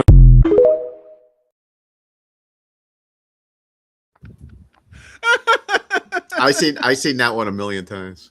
Oh, come on. He's had the wrong setting. That's the first time for me. That's good. Yeah. When I first seen it, I died. All right, I got 3 more left. Here we go. Bro, you got to give him a remote or something. He can't be by himself and that shit malfunctions. Now, this one's a little more nuanced. But I'll just say the horse one has come the closest to me just fucking losing it. Losing it. Here we go. Either get busy living or get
I'm the king of the world!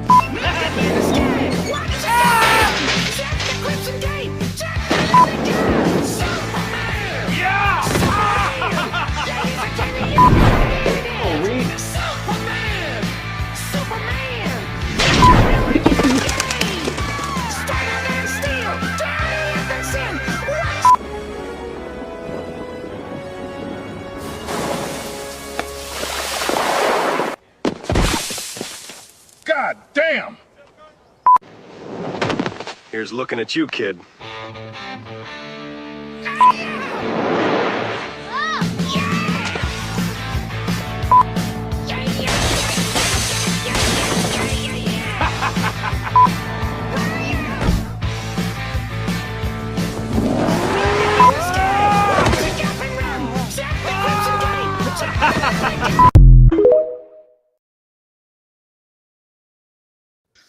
All right. Well, Chris, you guys are kind of going off on that one. Fuck.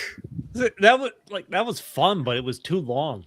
Yeah, No, there's no such thing. But if it's funny, it keep going. The first 30 seconds was hilarious when he farted in their face or whatever.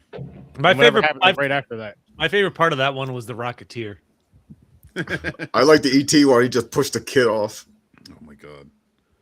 All right, 2 more. Okay. Oh. No, he's not my boyfriend. It's just my friend. I think he likes you. Well, why would you say that? Because he looks at you like my brother looks at his girlfriend.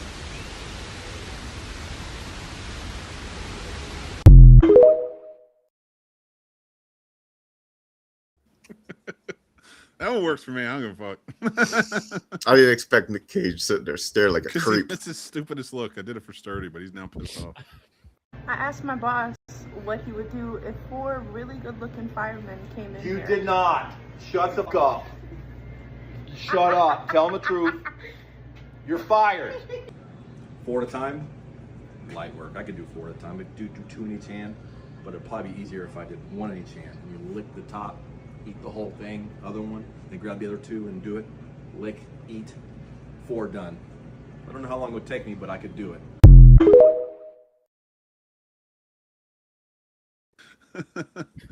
Oh, all right. Oh man. So here's Chris, congratulations.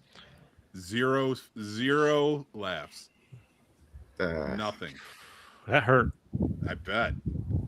Chris P, you had 5. Well, Gamer, you have 5 laughs. Not bad. 8. 30 had 3. James had 7. The horse one came the closest to. Oh man. Now I know. Next time we do this, can we watch the horse one again? Yes, we can. My favorite was the first one, dude. I did. Yeah, we gotta watch that one again too. All right, let me add them again. So that way, that shit was fucking funny. That's how bad I wanted to win. I can't believe you didn't laugh at the AIDS one. Man. That came out of nowhere. You know, when you showed me up, you put some of the stuffing in the wrong places, so I'm a little fucked up. But will you take care of me forever and ever? Still funny. It's the way the mouth moves. Yeah, the way and he's the like, mouth. it's like it looks like he's doped up, hitting against the wall. Yeah. This is fucking good. It's so bad. My eyes are Don't watering. lie, Johnny. Don't lie. My favorite one was Nick Cage. Not So wrong with good. that, Johnny. It's a good taste. Oh, You gotta play the first one. Yes, Granddad. Wait, that was. Oh, I gotta find it. Hold on. I gotta that was remember that. Wow. Okay. Which one was the first one he played again? It's the one with the but he's I retarded. believe they dropped the hard R. Yeah. The super R. All right, you guys talk amongst yourselves. Let me pull that one up. Oh god, that got me. Man. I did not expect that at the end. I was like, where are they going with this? Is it like her own brother? No idea how difficult it was to not laugh at that. First time. Yeah, I didn't even try not to laugh. I was glad I was the judge on this one. Oh my Because I would lose these. I was laughing at all of them. I couldn't help it. On that first one, it just got me. That was the hardest thing I've done all day by far. Oh, that was fun though. Oh. I watch these videos all the time. Yeah, dude, I cultivated so many. I was hoping that it would work, but unfortunately, well, I got some laughs. You guys laughed. Yeah, I got some. You got some in there, good ones. Sturdy, what makes you laugh? I don't know. I don't know either. He's an enigma. Oh, a lot of shit. Doesn't Not seem like really. it. It don't seem like Doesn't it. seem like it. Gotta get the right stuff that's funny. You don't have to like shit on them. You can just say you didn't find them funny. No. I'm just saying, like the right, there's certain things that just hit all the time. I know what gets Aaron. What? Then there's some that's just like once. Do some bloopers of Tracy Morgan. Yeah. He does deliver. All right, I got you. Got all your numbers now. This is awesome. It's like I'm watching a Shaw Brothers film where it's like mashing your mouse. They are one. What are you talking about? Oh man, I'm excited to talk about the movies tonight. Yep. It's been long overdue. Are we watching that first clip again first? Yeah, I'm waiting for it to load. Oh, I thought he was playing off and trying to get us not to watch it. No. I don't know why you're doing this to me. I ain't done nothing. You had sex with Willa Maston. Ain't nothing wrong with that. She's 18 and legal. She's retarded.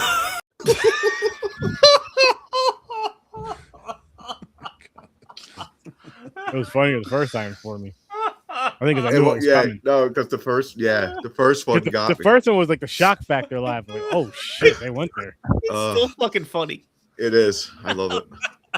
That's my comedy right there. That's why I like. See, I guess I got the whites. I picked up on their what they laughed. Yeah, it made me cry. It made me cry a couple times. Oh my god. Well, that horse thing's gonna get me every time now if I see it again. That's the first time I ever seen that. Me too. Oh, really? I watched it. Yeah. I remember that scene. That's a show? That was in the Yeah, Heat that of was the Night. from In the TV Heat show, of the yeah. Night. What the fuck? It was from the Yeah. early 90s. Wow. In the heat Oh, of the night. All right. You guys want to get started? Yes, do it. sir. All right. Well, everybody. Do you want to take it away, Sturdy Birdie? Hang on 1 second. There we go. He's going so damn slow today. No, I got you. Well, everybody, we're going to start reviewing this week's movies. The Christopher Nolan watch are all year long. We've been watching Christopher Nolan's movies, and tonight we're finishing it off with his first one, Following, from 1998, and his most latest from this year, The Odyssey, which is blowing the doors off. And I'm very excited to talk about these movies, especially for his first movie and how good it was. Mm-hmm. For a low budget, like nobody's in it sort of movie. So low budget. The budget was $6,000 for That's Following. wild. And it was friends and family that filmed it for him. Nice. That's awesome, though. His uncle It came out good. That's dope to Really? see what you can do with nothing and nobody who's actually skilled like that. You know what I mean? Whether they know about it, they got him into it. They say, "Hey, yeah, we'll help you," or whatever the case may be. But still, as just friends and family, they're like, "All right, what do you need?" And they let you kind of direct and make the project the way that. No wonder everybody wants to fucking work with this guy, even now, 20, 30 years later. And he's making like these actors. He's enhancing their performances. He is. Every movie we watch, like every actor, it's not that they're bad actors or anything, but he's really pulling out the performances in them, and that other directors just aren't doing today. Mm-hmm. I appreciate And he got the idea for Following because he had his home broken into and wondered what people thought as they went around looking at his belongings. Mm. Yes. Like he legitimately had his home broken into, and that's what inspired him to make the story for this movie. The This movie movie is crazy. follows a young man. There's no names in it, but there's except for Cobb, but like for the most part. But he's a follower who. Well, the writer guy they call Bill, and But that's a name. They say that's a name that he made up in it for him, for Cobb. So yeah, isn't it? So let's just call him Bill for now. Bill is a character. He's an aspiring writer. He's out of work and he's kind of down his luck. He started taking the following people, and he's talking to a character in the beginning. He's kind of letting him know like he has these rules for following people. It's not really about stalking or anything. It's about like kind of like learning about different people, and like all their all of their fucking flaws and bullshit. Yeah, because he's a writer. Yeah, and so like he starts following. Well, he starts following one sharply dressed man one day, and the man catches on, sits with them, and he kind of befriends him and tells him he's a burglar, and he takes him under his wing to train him.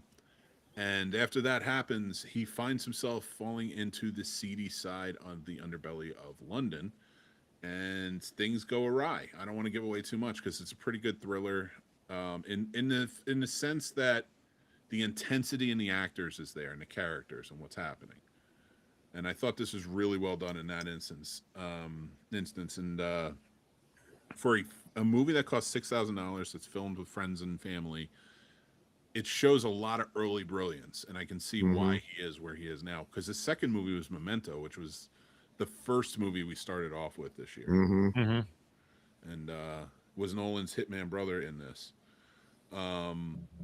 Was that his brother?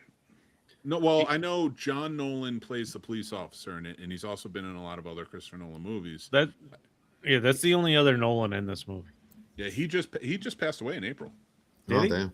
Yeah, that actor. So this was one, like, it's an easily digestible, and I watched it on Criterion Channel, and it was an hour and 9 minutes. Mm-hmm. Yeah, it wasn't long at all. Filmed in black and white, a lot of creativity when it comes to how things go, like how it's shot and like how it draws the intensity from the actors and such. I really walked away loving this. I liked it for what it was. It's not the Odyssey, but no, I can see why he got to make the Odyssey off of this. Yeah. 30 years later. Yeah, it was a whole setup. It's kind of weird. It's like how it did confuse me in the beginning at first, because you know how they jump like ahead of time and come back to the past. So I was like, what's going on here? But then I caught on. I was like, oh, okay, that's what they're doing. All right, I'm watching it. Then I'm like, I love okay. that he kind of like leaves it where you think he's talking to a therapist in the beginning. Yeah. And only for him to come back around and... I don't want to spoil the end, though. The end was... I was like, are you serious? They actually ended it like that. 28-year-old movie. We could spoil the ending. It'd be fine. Oh, yeah, that's true. Well, I don't know. This is a spoil show, but... Here's a fun fact for you. So, Cobb is the name of kind of the mastermind here. Mm-hmm. That surname also used by Dom Cobb, another thief, Leonardo DiCaprio in Inception. Oh, I didn't realize that. That's cool. Nice little callback. Nice. Man, just the way they interacted with each other. Like, again, you could tell it was like not the highest tier of acting, but this shows some real direction. And I just really appreciate what he put into it. Sturdy, I think you would like this one. Yeah. Yeah, I know you didn't get a chance to check it out, I but I do think if you watch it, you'd really enjoy it. What's interesting watching this, because this is the end of our Christopher Nolan journey, and probably very few people have seen this one. When you think of Christopher Nolan, like I've never seen it. My first Christopher Nolan movie was probably Memento, and I had seen it on DVD. It's not like I had seen it in the theaters or something like that, because I don't remember. It was somewhere around that time, but it's interesting to go back and watch this because I can see the seeds of everything he's become. Yeah, like I definitely see early, especially like I see how Memento got made off of this, and then eventually like Insomnia. You know, because like there's so many elements that are in this movie that he got to expand upon going on. I think it's been a while where we really got a. I mean, we got Tenet. I mean, he does thrillers really well, but it seems like he teams up the thriller with a lot of other stuff. Like Batman, you could talk, that whole trilogy is a thriller type of movie, but it's also a comic book movie, so you kind of like go into it, look into it that way. I really want to see like a thriller on this level again from him. Bro, could you imagine if we would have got The Matrix from him? Dude, so when Amazon got the rights to James Bond, we had a discussion on the podcast who we think we should be a director. I suggested Christopher Nolan, and that's who Amazon went after, but they wouldn't give him Final Cut. Which you see why you should get it. Yeah, right. And which at this point, how the fuck, if Christopher Nolan wants Final Cut, how do you not give it to him? Well, he was upset. I think I had heard rumors because he wanted to direct. It was either Skyfall or Spectre. I believe it's Skyfall. And Sam Mendes got the job. And he was kind of bummed about that. And I truly think that's why he made Tenet. Because Tenet is a blueprint James Bond movie. Yeah. And that's my theory on it. He made a James Bond movie that's everything's inverted in. And the whole premise is inversion.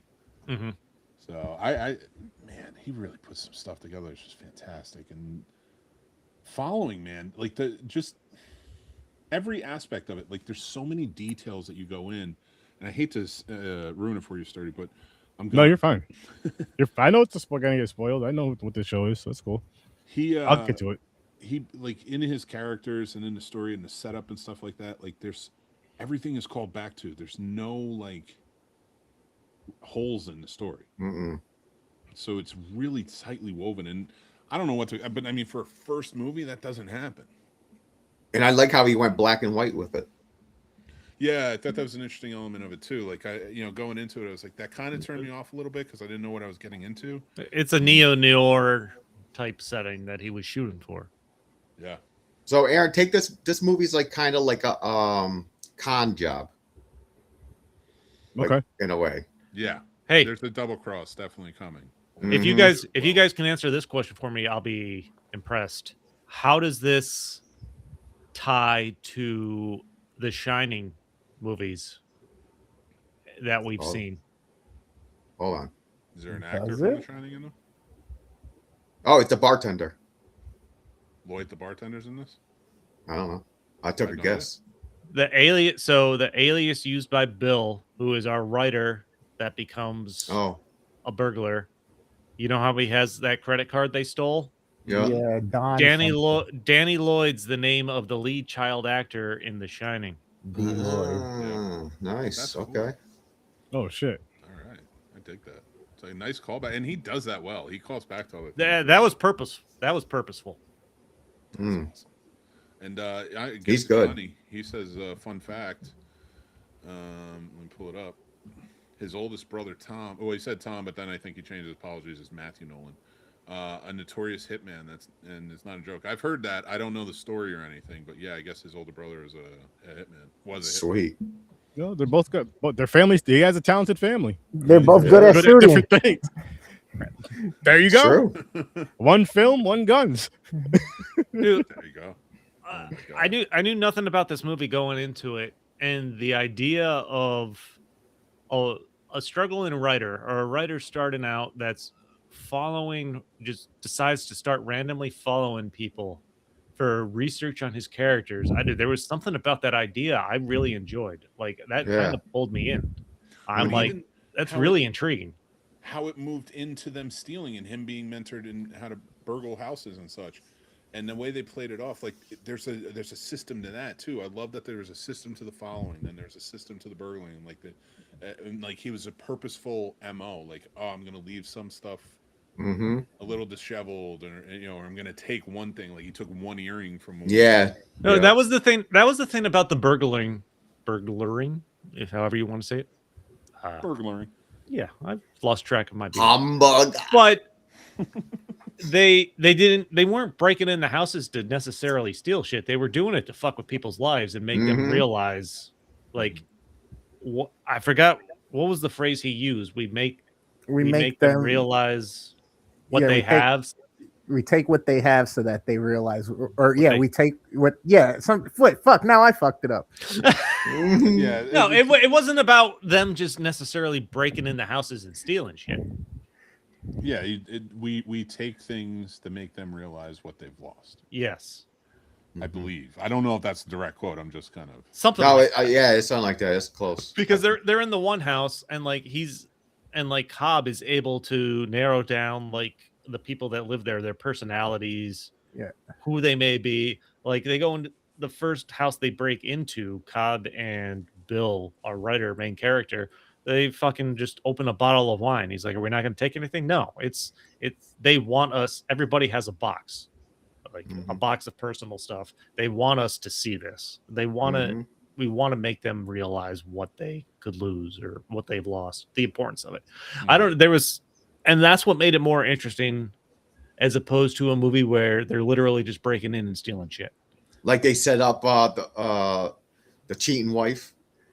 Oh yeah, he puts the panties in the guy's laundry, and then they realize the girl is cheating on the guy.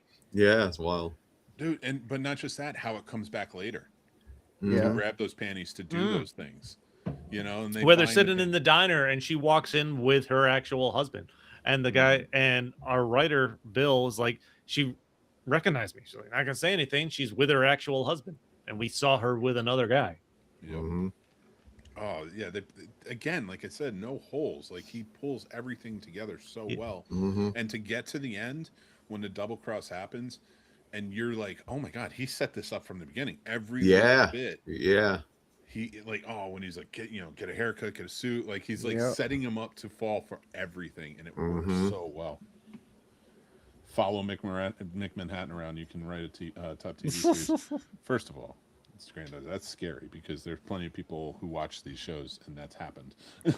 So I don't want that. I have taken precautions. I am not. What if it's James that's following you around with the camera?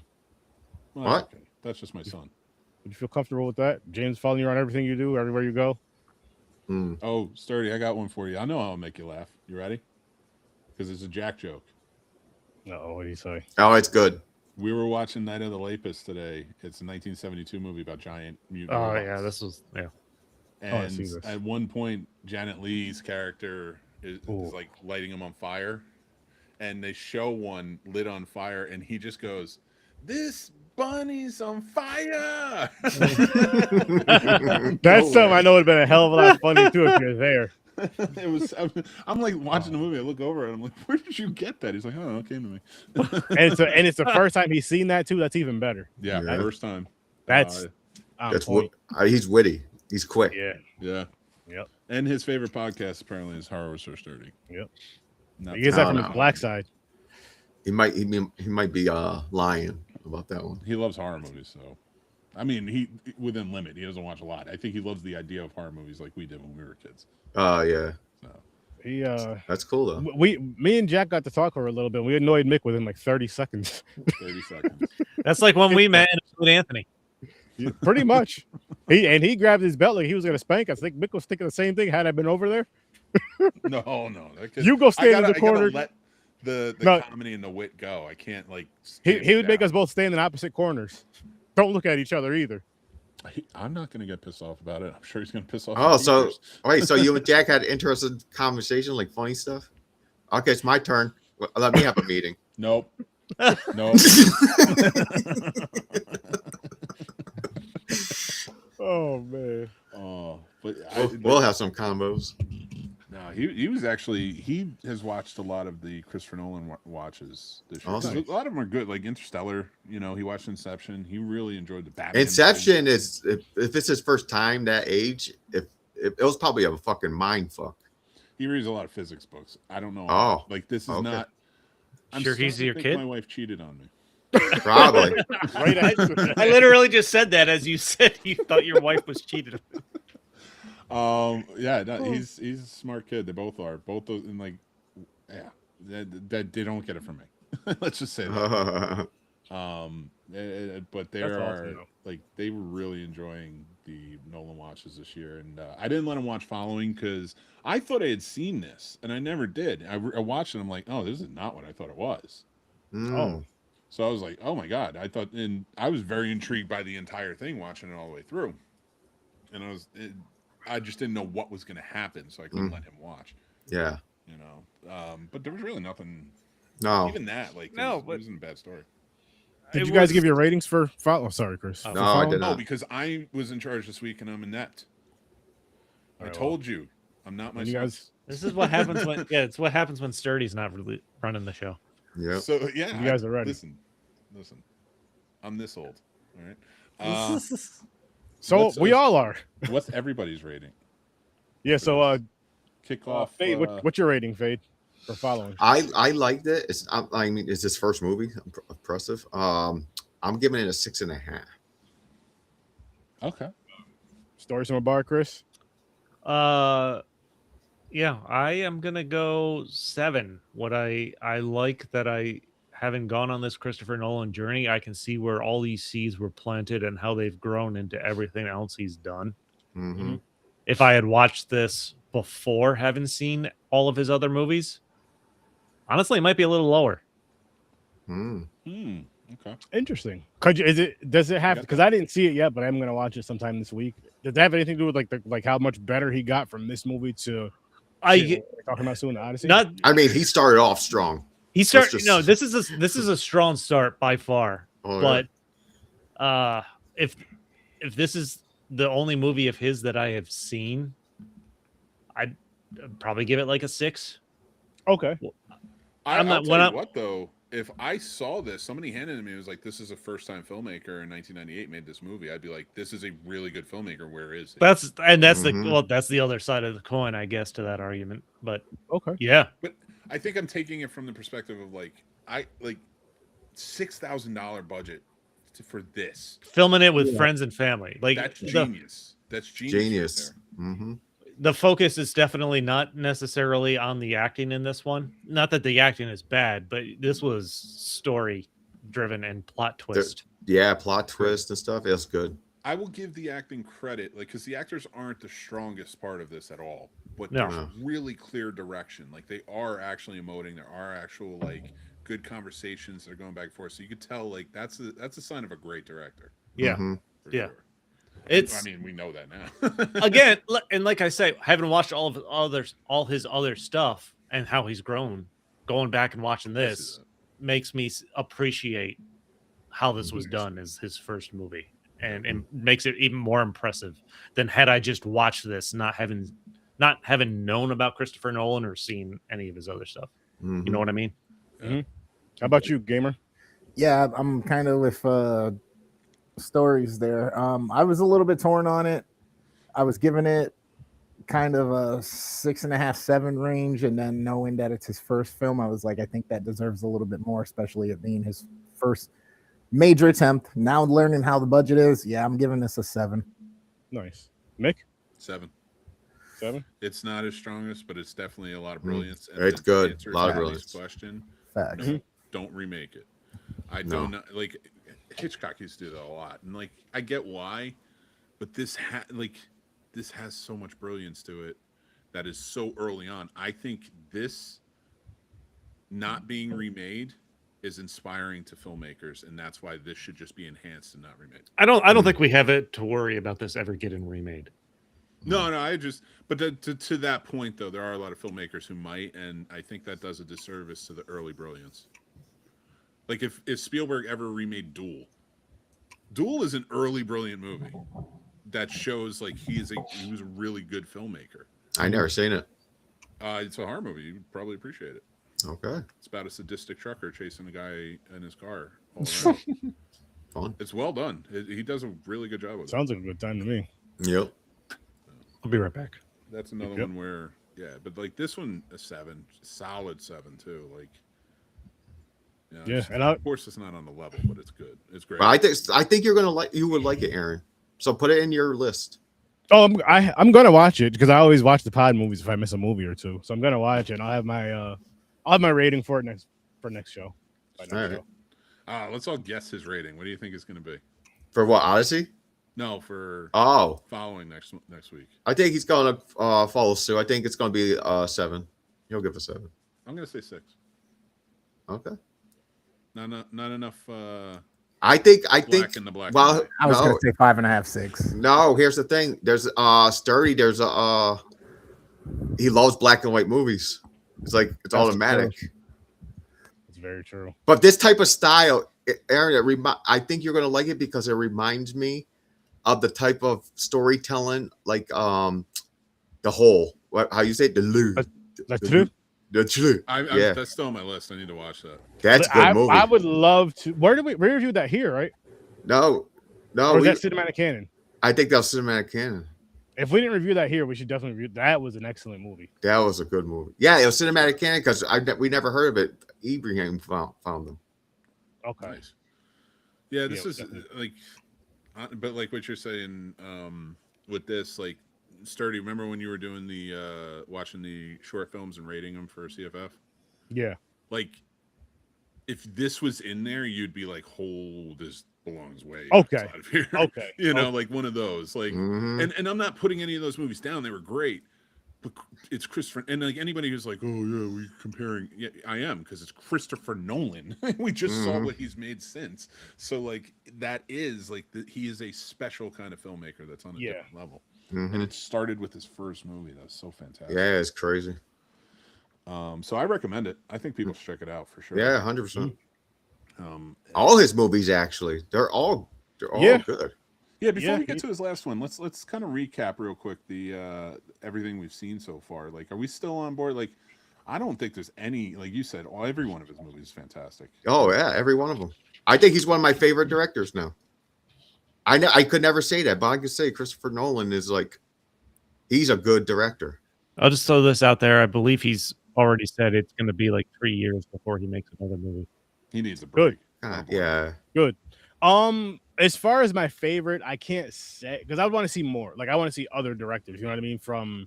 I don't even mean their whole filmography, depending on how many movies they made. But say, what would we do? 10 of his?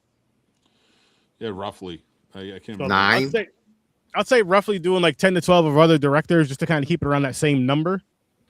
Like, and also including like their very first film, their very latest film. But Nolan is someone that now, when I know the movie's coming out, I'm gonna want to watch it. I'm definitely gonna want to watch it, and yeah, I will certainly say that now after the Odyssey. I'm trying to take Batman out of the equation because that is a superhero, and I enjoyed those movies, and I think of those as superhero movies. I was thinking the same thing. Yeah. So I'm trying to think of his work non-superhero. Well, they have Interstellar as number 1 on his list. Really? So he has a total of 13 movies. Oh. Because, and we watched them all. I Yep. think we got a little jumbled because we were watching the Batman movies anyway. Oh, yeah. Okay. So we yes. didn't really think of them as like Nolan week or anything. But And That's right. as much as I enjoy the Batman movies, like before, because I didn't know Nolan much, I would say those are my favorites, hands down. But they're like it's like a different type of film. Spoiler alert: my favorite Nolan movie is probably the Odyssey. It's out of the Odyssey and the one with Batman and Wolverine. Those are my favorite two. I can't think of the title. I think the ones I probably would not revisit again, not because they were bad, was probably Following, which is great, but like you can only watch an independent film, especially a first film, so many times. And See, my recommendation for Following is don't start with it. Watch his other stuff if you're into Christopher Nolan, and then go back and watch Following. And I think that gives you the level of appreciation you need for Following. You can see where the seeds were planted and how it's evolved. Yeah. Agreed. Yeah, if you've never seen a Christopher Nolan movie, but honestly, I don't think you need to watch all of them. If you watch one Christopher Nolan movie, you just crapshoot, take one and you watch it, and then watch Following, you're gonna be like, yeah, this guy's a genius. Yeah. You know, from the beginning. But yeah, I think it does help to watch all of them and then this. Yeah, the Prestige. I'll say the Prestige is second. Yeah. Those are my top. Odyssey and Prestige are my top two.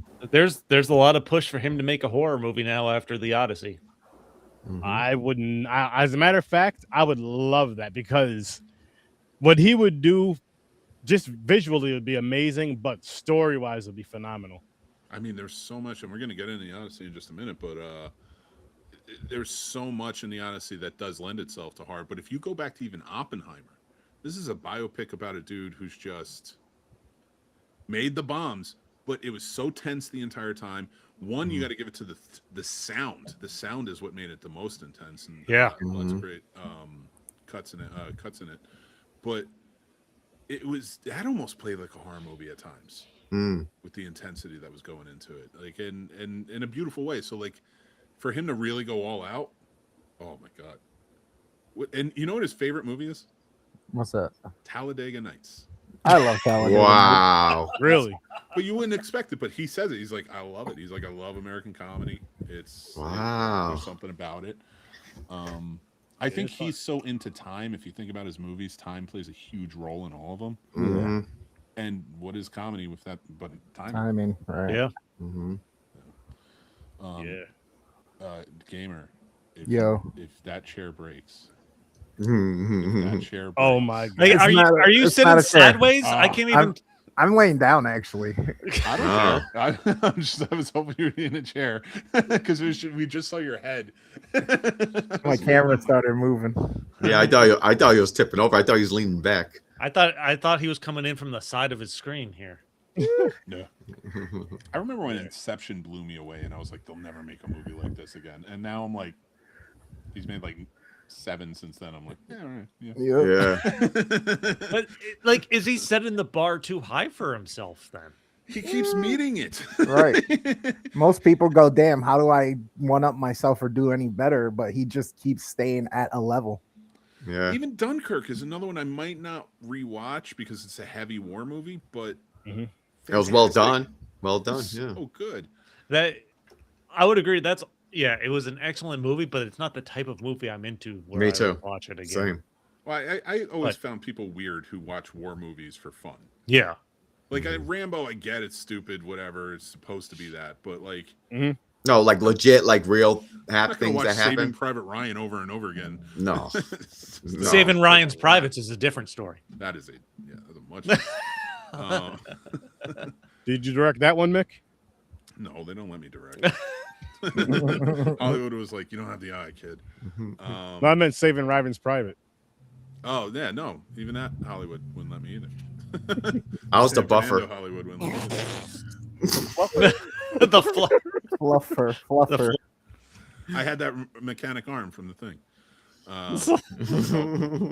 Keep him going. Oh shit! Listen, he had the droopy jaw, just like that horse. Bro, you know what? I'm not gonna take a drink yet. I'll just wait. now he laughs. Yeah. You guys I, want to get into I, what I, if we're I, all here for? I don't have good timing. If I waited like a millisecond more when that liquid touched his lips when I said that, he would have spit it out. Oh man. All right. I do want kick to it say off. this before we dive into this. Watching this movie makes me want to watch anything and everything that's connected to the Odyssey, and then rewatch this again. That's how good this shit was. Like the Iliad. Well, because I didn't like going in. Well, I know we discussed it beforehand, but hearing about this movie, I didn't know anything about the story. Oh, And- really? Okay. Yeah. You're So gonna this know was anything all about the like story to fresh watch and all new of to them. me. No, Every that's what I'm saying. movie is different. Yeah, no, I know. and they're all good. They take different paths to get to certain things and change certain things up. So even like this movie has a lot that wasn't accurate to Homer's story because he was adapting something else. It was so I watched every live action and some animated versions of the Iliad and Same. the Odyssey leading up to this.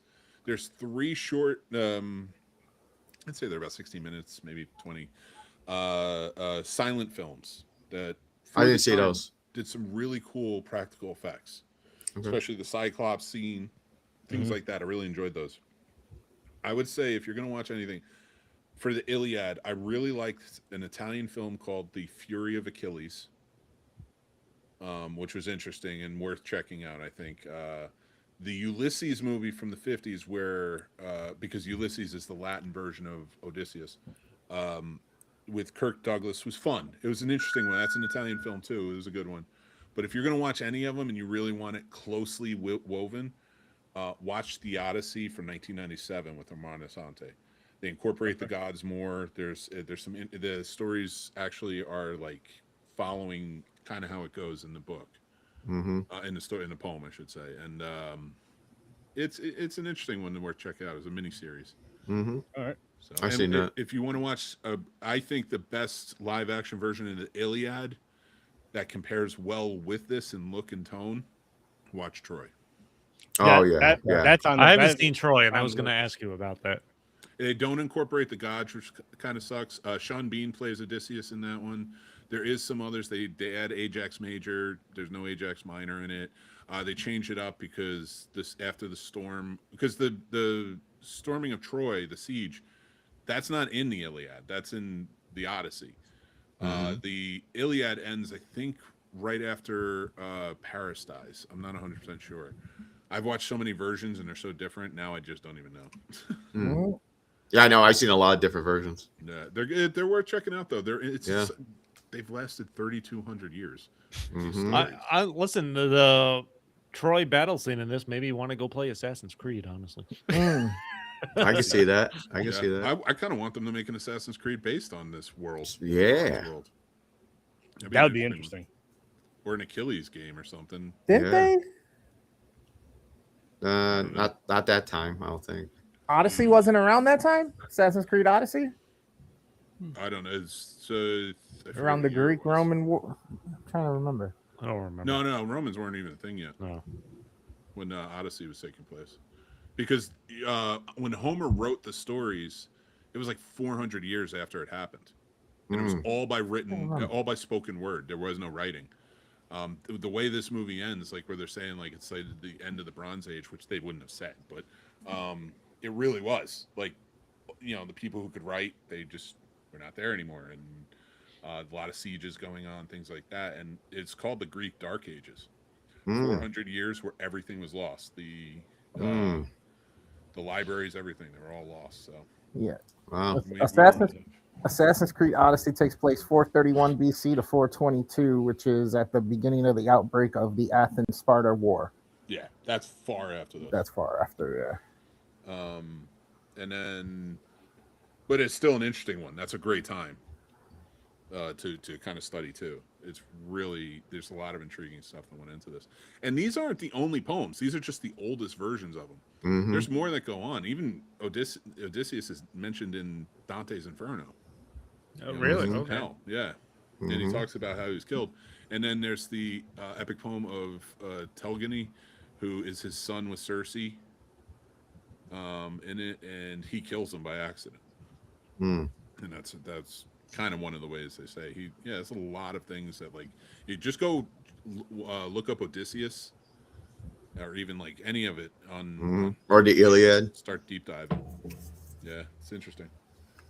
I wouldn't even look up the Odyssey. I would look up Odysseus and learn about his, because he's mentioned in other poems, so that will draw you into other areas. Yeah. So, but do you guys want to get started on the movie? Yep. Yes, sir. Yes. Right. James, Fade Theory, what is your rating for the Odyssey? 10 out of 10.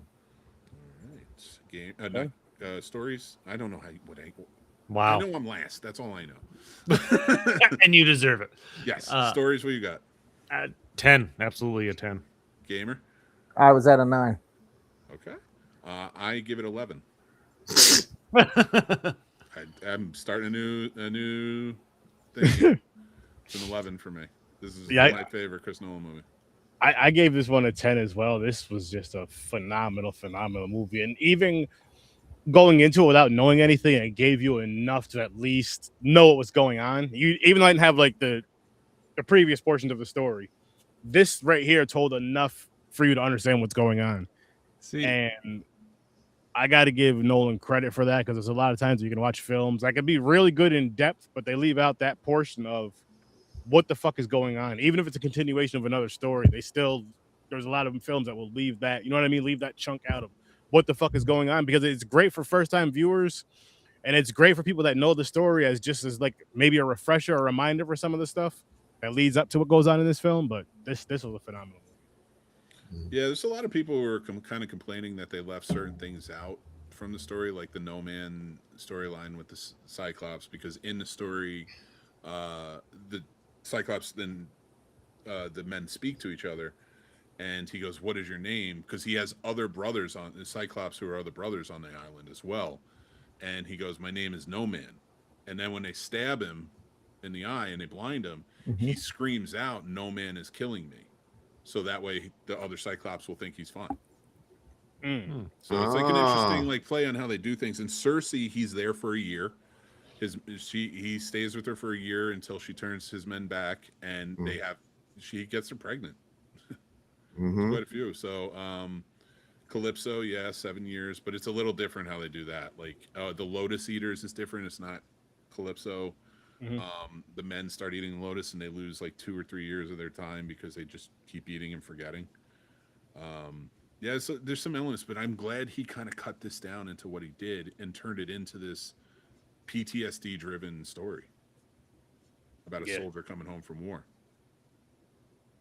That was the main focus of it. Grandizer, I never heard of that. Ulysses 31. French. Matt Damon did phenomenal. I didn't. Hell yeah. Oh yeah. Oh wait. Is it from the 80s? I might have seen it, but I didn't watch it this time. Because there was a cartoon in the 80s that was based on the Odyssey. I don't know if it was Japanese or not. I just know that it exists. But I didn't watch it because like it's supposedly a series, and I wasn't getting into all the series stuff of it. But yeah, I mean, this movie, every aspect of it, like I can go into the technical side alone and talk about that for hours. All shot 100% on IMAX film, 70 millimeter. I watched a bootleg copy on my laptop, just like Christopher Nolan intended. I actually went to the theaters, not IMAX. I went to the theaters. I saw it on the Big D. That's the biggest I could get at the moment. The Big D. The Big D.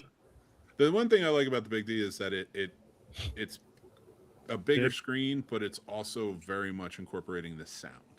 And I love that because like you felt it. There were times you're like, oh my god, like I feel like I'm on the yeah, rib for your pleasure. I gotta fix my own. Well, talk about it. What do we? You know what really enhances this movie? Like, first off, this is almost a 3-hour movie, and every time we talked, that was mentioned in the group chat. Mick, you were like, it doesn't feel like that at all, and you were right. Yeah, I was hooked. Even just watching it, like the story, it's literally progressing enough that you're not even thinking about the time. Like, there's so much in this to digest. That 3 hours, like, this was the way he told the story, the timeline fit. Yeah. But what hits home for me the most in this movie, and like the crescendo, is the fucking score. Like at the final battle with Odysseus, just laying out everybody at that fucking feast, and the way they build the score around that, like fuck, man, like I was into it. Was done by all ancient Greek instruments. Sweet. They had to recreate 2 instruments that were lost. So they can get, and it's from that time period, and everything.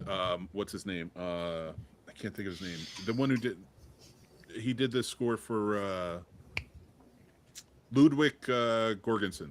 He did the score for Sinners, and he's done a lot of others. He's fantastic. He went in and he like built this whole thing, and it's all. That's why the music sounds like very different, and it works. And the plucking of the bow.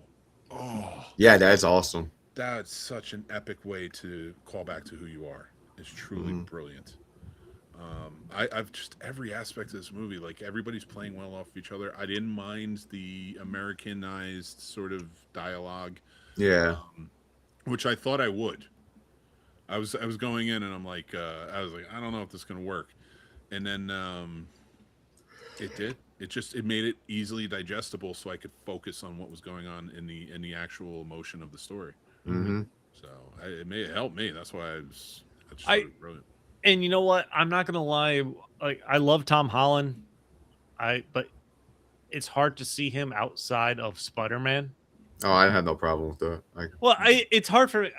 I find it difficult, but Spider-Man was not on my mind as I watched him in this movie. Oh, like he played his role well. Matt Damon was fucking awesome, but like when you bring in somebody that's a superhero, that's known as a superhero, essentially, like every time you see Tom Holland, you're gonna think, yeah, he's Spider-Man. What's he doing in this movie? That's not how I thought about watching him in this. I got a question for you. Does part of that, because are you saying you kind of going into it, at least you thought of him as Spider-Man, does it have anything to do with you seeing the recent Spider-Man movie like before this? No. He like for this movie, just the way they played off, even like the Athena parts played by Zendaya. Yeah. And how you find out that she's basically haunting him with the face. And Athena is the goddess of like justice and fairness and such. So for him to be suffering and not want to go home, but does want to go home, and to find out who she was, and when they hold hands at the end, and then she finally leaves, like he can settle. Oh man, just how they played every bit of this off. Every actor in this does a fantastic job. And again, like we were talking about Following, where you could tell he pulled those performances out. Now these are all fine actors, don't get me wrong, but like you could tell he enhanced every one of their performances in this movie with his. He had them play it perfectly. Yeah, I loved every aspect of this movie. The technical side of it, they created a new camera for this. Like, so they shot it again all on 70 millimeter, but they made a Keeley. It's a new, named after David Keeley. It's a new camera with IMAX. It's a smaller one that they could use, so it was a little more portable, because the big sucker's like 400 pounds. It takes like 6 guys to lift it up, because they also had to build a case for it called a blimp, where it goes into to muffle the sound. And when they did that, when actors are working off of each other and they're talking to each other, you have usually the actor you're talking to standing next to the camera so you can get the eye line correct. But they can't do that, so it's so far away. So he created a mirror system where the actor was to be standing behind the camera, looking at a mirror, which bounces off another mirror, which bounces off another mirror, that the actor on camera can see, and it puts their eye line there. Oh, and he shit. just sees their face, and they can still emote to each other and talk. They can both see each other. He's a fucking genius. He works with the times. All right, I'm gonna say this. He fucking needs to do horror. Nolan, listen, take your 3-year break, come back and do a dope ass horror movie, please. I mean, look at the pig scene. That was none of that was CGI. No, that's another thing I'm reading I didn't know that as I read through the fact he's not a CGI guy. He wants to do practical effects as much as possible, even with the Cyclops. And they were Like- really out on a boat. Yeah. Like they were, because they remember when the dolphins go. That was a because they happy took it out- accident. Yeah, they weren't expecting that. That wasn't something they threw out there. The bigger scenes were on tanks where you had like the bad storms going, all that stuff where you had to really get in close. But they were on boats for like weeks at a time. Mm-hmm. And that's insane, man. That's a lot. And like if you look at all of the locations, that's not made up. That's locations he found, and they traveled to like 7 or 8 different countries throughout filming. They were, and most of them, like base camp was down at the beach, and they had to hike it up for 45 minutes on foot to get to the Ithaca, and all that stuff. Like that's so much. You Yeah, put that's into this crazy. movie, and nobody complained about doing this movie. Mm. They were all in for it. That says something about the person who's running it. Yeah, because these are, I mean, everyone in here, almost everyone in here is actors he's worked with before. And there's still people that will go out of the way to be in a Christopher Nolan movie. Mm-hmm. I mean, there's a lot of actors that he was close with, like Michael Caine's been in a lot of his movie stuff like that weren't even in this. Like he didn't even like. No. And it's wonderful how Cillian Murphy, of course, isn't in this, and he talked about you've heard of fear of missing out. He had relief of missing out after Oppenheimer, but he's fucking neighbors with Robert Pattinson. Like they have movie nights. Him and Robert Pattinson and his Robert wife. Pattinson gave him the book for Oppenheimer. Yeah. Yeah, Wow. He read it off of Robert Pattinson's on the set of Tenet. He gave him the book. He's like, I read this. It's fantastic. And on this move, the Odyssey is the reason Spider-Man didn't come out sooner. Like Tom Holland was up for this role, got it, but he had to call Sony and ask them to delay Spider-Man so he could do it. And supposedly during filming, while he was learning so much from Christopher Nolan, he would be texting the directors and the executives over at Sony saying, what are we doing about this? Like, what's with the story? I want to work on this. I want to make sure it makes more sense and we have motivation. He became a much better filmmaker / actor in that instance to demand those things. And I think it shows in Spider-Man. It's a much better Spider-Man movie. No, actually, not at all, Johnny. I would like to see him make a psychological paranormal film. I want a slasher. I want him to do a straight slasher. I want to see what a slasher looks like from him. No. It has to come some story. Can he make a movie without multiple levels? I don't think he likes to do supernatural well. Like if you look at a lot of his movies, there's supernatural. There's an air of supernatural in his movies, especially in this. Like I mean, you have certain elements that are, but you can't avoid it in the Odyssey. You have to do something. Cutting out the gods just doesn't work. He did as much as he could in this one, though. And I didn't mind it. I didn't need it because what were the gods back then but explanations for scientific purposes? By the way, shout out to Elliot Page and the character he played. Like he gets murdered right at the beginning, but the way they brought him back on the beach. As a zombie thing? To confront Odysseus. Mhm. And like, you couldn't tell me the truth. Like that was fucking intense with just raising all the dead on the beach there. And the cut back to their scene where he's like, why did you have to volunteer? Like he was mad. He was like, he knew what was going to come of it. Yeah. So, but when he goes and sees Antinous and drops the lot, and like Antinous is just frozen, and when he plucks the bow and Antinous starts running, Robert Pattinson played a really like slithery character. He did. He really did. He really did. John Leguizamo, fantastic in the movie. Oh, love it. Fantastic, did a great job. But that classic Luigi. That puppy scene. Oh, the dog, man. Now he said it. He said it in an interview. He was like, "No, there's a blanket right there. They caught up the dogs. Like it was fine." That doesn't matter. It's still like when it's so shocking, but like as soon as they did it, I'm like, "But that's what they would have done." But like my 2026 mind is like, "No," but it gave so much gravitas to the Argos scene. Dude, Argo scene was. He held out until Odysseus could say goodbye. Puts his hands on him, and then his tail wags just a little bit. Yep. Then he just passes. Yeah, it was good. It's so beautiful. It really is. He should. I love the advice that Odysseus gets. Don't go back expecting to be a hero. Go back cautiously. Yeah, Agamemnon too was a big precursor for that for him, and played by Ben Safdie, who I thought was interesting because in the poem, Agamemnon is a brawler. He's a fighter, but none of the movies do they really play him that way. He's just kind of the king who sends everybody to do it.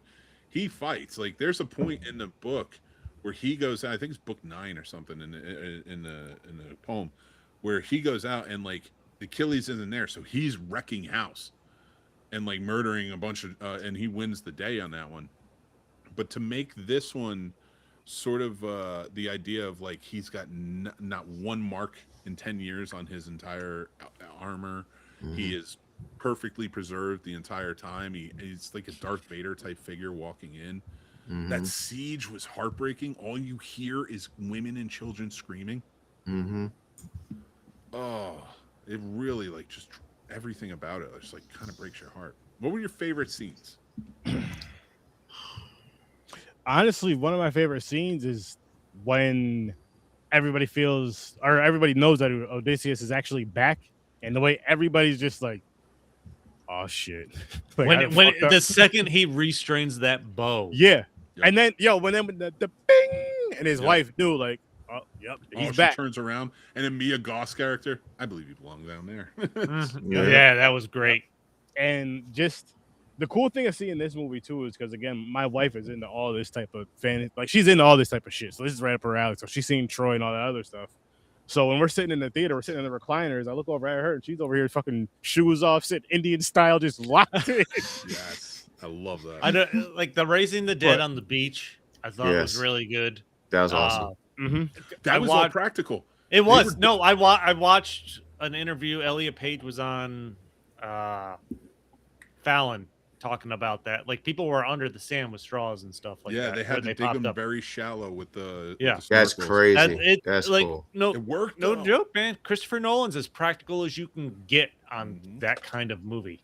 And that's it. Like when I hear a filmmaker does practical, I'm like, let's do it. Like I don't mind VFX, I don't mind CGI. I know it can enhance certain things, but like if you can do as much practical into a story as you can, oh my god! And everything like No, man, but nothing's gonna top the crescendo for this movie where Odysseus is just laying waste. to everybody. That scene. All the suitors and stuff.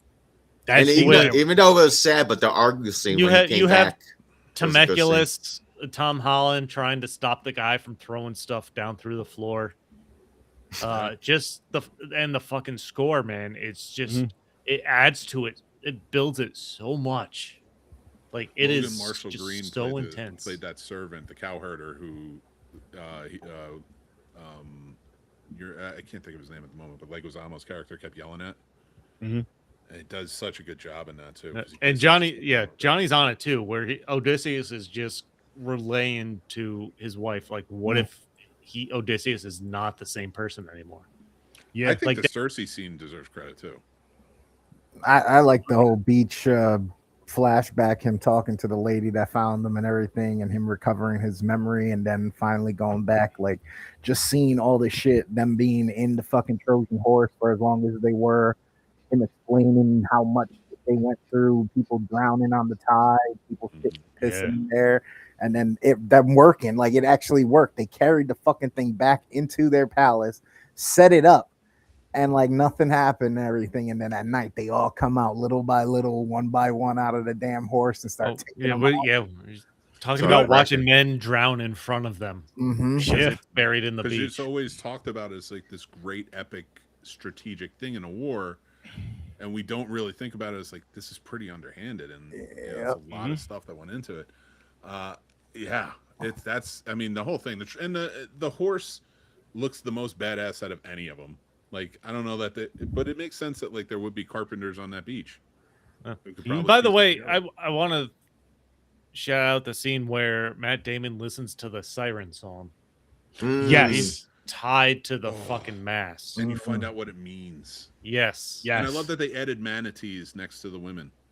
Yeah. Very vague. Like you're like, It 'cause is. that was always what it was. Like It's Manatee fucking was intense. The one guy takes the wax out of his ear and ends up jumping up fucking overboard as he's describing what the song sounds like. And everyone's like, his partner is crying and tried to stop him because he's like, and he can't even listen for himself to understand why his friend would have done this. Yeah, everything like that. And the beauty of this is the story. Every scene is being told to you by somebody. He wrote it, so like it starts off with like you see like Travis Scott as the bard telling the story, but then like it's Matt Damon telling Calypso, or it's Menelaus talking about what happened in the horse and things like that. Like because that's what it was. Everything was spoken, right? So nothing was written down until Homer did it. So he was able to tell that story of like everything is spoken and told to somebody else. So you don't know what's real. You know what I like too is with the horse, how you had the scene where you see it in the beginning, the very beginning, and then how they go get it, and then you see it later on in the movie when you realize, well, for myself, again, it's my first time as far as approaching this story, that they're inside that horse, and then you get to see them dragging it on and all that. Like I thought that was really dope. But you got both perspectives of that scene. Like you got to see the sword actually getting stabbed in to the horse. Yeah. Which is just like, oh shit, and then shit, they're cleaning it off and everything. So yeah, that way it doesn't yeah. get caught. That part too. Yeah, I was gonna say all that too. Yeah, John Bernthal did a good job as Menelaus in this. I liked him playing off of, especially as a precursor I enjoyed to seeing Spider-Man during this ancient time. How they played off of each other, and he was sort of a guide, a kingly guide to Telemachus. That whole scene of him telling that story makes me want to go to that part of the story, because now I want to know what the hell he wasn't talking about with his brother and the other lady, the twin or whatever.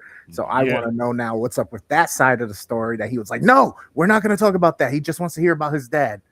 It's like, what is it playing a role with the story with his dad too? You know what Ellen I mean? of Troy. Exactly. Yeah. Well, it's interesting too, because that is the book. Like her twin sister is his wife and does murder him. Like there's a little more to it where you see where it's talked about like they were planning it for years and she had a lover and such. But yeah, he killed his own daughter. And in the poem, he tricks his wife, because when they get all the ships together, they get in the face that lost 1,000 ships. They get all the ships together. He gets all these kingdoms to bring it, but there's no wind. The wind is dead. So he sacrifices his daughter by inviting her to marry Achilles. But when the wife and the daughter show up to the beach, Achilles isn't there, and then he sacrifices her to the gods, and the wind picks up and they go. And so for 10 years, the wife's out there plotting with her lover to kill Agamemnon when he comes back. Damn. Would I have? No, because I'm an Odysseus. No, I'm just back kidding. in the easy days. Yeah. So I mean, the Cyclops scene. We didn't even talk about the Cyclops scene. The Cyclops, them trying to get out of the cave. Oh man, so well done. Yo, no, he was just eating the soldiers like they were just little pieces of candy or some popcorn in a movie theater. That was a 25-foot marionette puppet. Yeah, that's awesome. Yeah, well, I mean, of course, that was the CGI where they replaced the actor who was Bill Irwin, who I remember famously from the Bill Cosby show. The Cosby Show, he was the vaudevillian that they went to go and see. I know I'm dating myself, but I love that show. But Bill Irwin also played TARS in Interstellar. Oh, the robot. Yep. So he's and he familiar with. puppeteered it, so like it was a practical effect. Like he stood behind TARS during the filming and moved them. And in this, he was puppeteering the 25-foot puppet with the rest of the crew. And when it's chasing them off the beach, that's a puppet. That's cool. Anybody else think it was stupid with them slaughtering the cattle on the island? I mean, you got a clear, concise like rule, and he broke it. Right. You're done. But I think and that is what happens. And the cannibalist giants, the Lagostronians. Yeah. That scene, man, where but everything mirrors what they did. That's the chaos, the siege, where all his men are getting murdered in front of him by these giants. They were the giants that stormed into Troy and did it to them. So like it's almost like this karmic feature. It's not like it's an interesting balance, because it's not like Odysseus and Matt Damon and the crew, his guys were like good guys. Yeah. There's a lot of back and forth between the evil they've done, Matt Damon realizing what they've done, and his crew just getting picked off one by one on the adventure to try to get home. Yeah. Mm-hmm. And the people from the sea motif is a real thing that was happening at the time. That's why a lot of things were after that time, like there were people from the sea that were doing raids all over Mesopotamia, Egypt, the whole nine, and a lot of attacks that caused a lot to be lost. And to find out that they kind of strategically placed this where they were the people of the sea that everybody was listening to, and they couldn't even fathom that aspect, that it was their own people. I thought that was really interesting because the Cersei scene plays that really well. You know, they're like, we're not a threat. We just wanted to eat, have something to eat. And like, you get this feeling, but it's like, you did this to Troy. Right. She has every right to be afraid of you. And well done. Just that's Samantha Morton. She played the precog in Minority Report. What the hell was the thing getting them off of the boat when they had to divert from the whirlpool? That thing on the Scylla. mountain. What the fuck was that? You know, it's It was funny. a That's six-headed Sicily. something. The rock monster.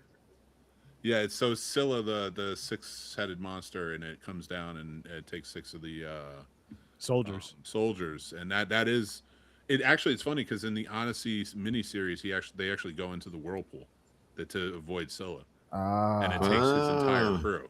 That's true. So they kind of played out. I don't remember in the book of what every version has something different. Yeah, or admits Interesting. it. I got to reread it. I read the books after Troy came out because as I learned that this was like a real story that was been passed down, I was like, oh, I really want to know what's going on. This is another thing I find fascinating. There's so many versions of these stories out there in so many forms. When people start complaining about the accuracy of one in particular, I'm like, what about all the other fucking ones? Like, it's a form of entertainment. Yeah, If you get people interested, get them hooked, maybe they go and check out the actual literature or all the history behind it. Isn't that a positive? Instead of sitting here ripping on something for not being 100% accurate to source material of some kind. To piggyback off of that, he heavily interpreted this story, which is his interpretation of the Odyssey, based off another interpretation. Most of the books you get out there are interpretations of Homer. You can go back and read the original poem, but like they're all, and people rewrote them to kind of make you understand like where they're coming from. And Emily Wilson wrote one, and I gotta say she came out really giving a scathing review on this because he didn't add certain elements, and it's not the same as her book. He just used elements of her book, and my problem with that is like I get what she's saying, but you're wrong. Like get over it, because you're bitching about an interpretation of an interpretation of an interpretation of something that clearly may or may not have happened. Like certain things, like we know there's a city of Troy and it burns. We know certain people existed, and things like that. But like, we don't know the full story. So for anyone to bitch and moan and be like, well, this is weird. It was an interpretation, and that's all these have ever been. And that's the beauty of it, that we can interpret it. But I hate when people go after that, and it's always weird. Yeah. What did you guys think of Odysseus' his leadership at times? I think it was I'm sorry, I'm over speaking. But no, this is like forever. This is like a round table question. Cunning. He's a clever, cunning guy. He's not the strongest. He's not the best warrior. He's the thinker. He's the one they go to for. But I'm also not surprised at the mutiny. Yeah. Yeah, because I feel like there's a lot of things. Like the cave was a big thing. I feel like he should have listened to his crew, and they're like, every decision he makes leads to dead disaster. Yeah, he's dead crew. Every decision he makes, somebody's dying. But what is it? His decisions, or was it inevitable? They give it this inevitability of the gods, like because they say at one point, like, your men are never supposed to go home. Yeah. No, but they're telling that to him. It's not like the entire crew is hearing it, and he's relaying that message. If you're the crew, are you putting your faith in the gods because you're hearing it from one individual? Like, or do you actually believe him? Like the gods are speaking through The thing I like about it is he makes the constant wrong decisions in that sense. Like, it's not that it may be the right decision to get them through in this moment, but it ultimately is always going to lead to his crew completely being gone. And I kind of like that aspect of it, because by the time he gets home, like, he always thought of himself as a righteous man before the war. Yeah. And then he has to kind of work his way back to being possibly a righteous man again. Mm-hmm. And murder everyone. Yeah, that's awesome. Which is fucking awesome. Yeah, it's tough for me with that. Like my main thing with that one, what I was asking, is just the cave scene. It really, and it didn't bother me because I loved it. I loved every bit of it. But I'm just like, had he listened and just left the cave when his guy was like, I don't think we should stay here. This doesn't feel right or whatever. And he was like, no, we're good. Everybody spread out and go to sleep. And then they're getting eat like popcorn like 10 minutes later. It's so well done though. Like, and that horror, that kind of like them pulling him in and eating, and like the whole night. Like, it was truly terrifying at times in a beautiful way, like horror fan wise. Yeah. You know what another scene I like really well? It's just like it was the end of where he's fighting everybody. Everybody's dead, and he has like a spear in him, knife in him, and everything. He just standing there. I was like, that's a badass scene right there. Yeah. He whips up the thing. He's got his leather armor on, And the fact that he's doing it because he knows it leads to exile. It's the only way for his son to take the throne. Mm-hmm. Yep. Well, that's a change from the book, because that's not how the book ends. In the poem, the next day he goes to visit his father, and all of the suitors' families come to fight, and Athena comes down and creates peace. And she's like, stop, this is it, we've too much. And he just then it kind of ends peacefully. And the idea in other books and stuff is that he did go west. I don't know if it was to honor, but like, from what I understand, like, Odysseus always just wanted to leave. He wanted to be gone. He liked being on the sea. He liked going out and doing his thing. So I like how they made it so, but brought his wife with him. Yeah. The exile part was, I thought, was why would you not want to bring Anne Hathaway with you? My God, dude. I know. She So is hot. fantastic as an actor, and beautiful to boot. Yeah. Yeah, like, God, she's got to be nominated for this. She was phenomenal. Yeah. Yeah, you can't pull this movie off with mediocre acting. This would have failed miserably. This was some not just good acting, great acting. Like, in my opinion, this was some real phenomenal acting from top to bottom. Kudos to whoever has knocked her up for a third time.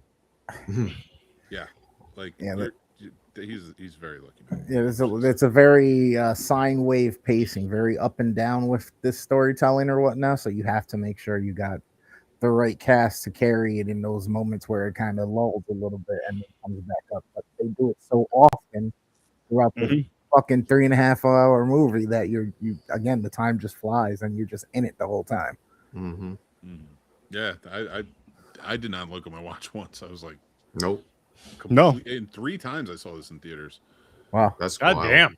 Yeah, because I went because I wanted to review it, and then my wife was like, I need to see this, and then my son was like, I need to see this. So I just went 3 times with them and I enjoyed it every bit. Could save time and took a whole family at once. Well, we weren't all available at once. He still hasn't taken you, James. He did he did that on purpose because he wanted to watch it again in the theaters. Yeah, James is his only son he didn't take. Yeah, I know. He don't invite me for nothing. He went. Shut up. We're talking about it now. Yeah, I went on my own with my wife. You want to end this so I can go hang out with the other kids? You should have.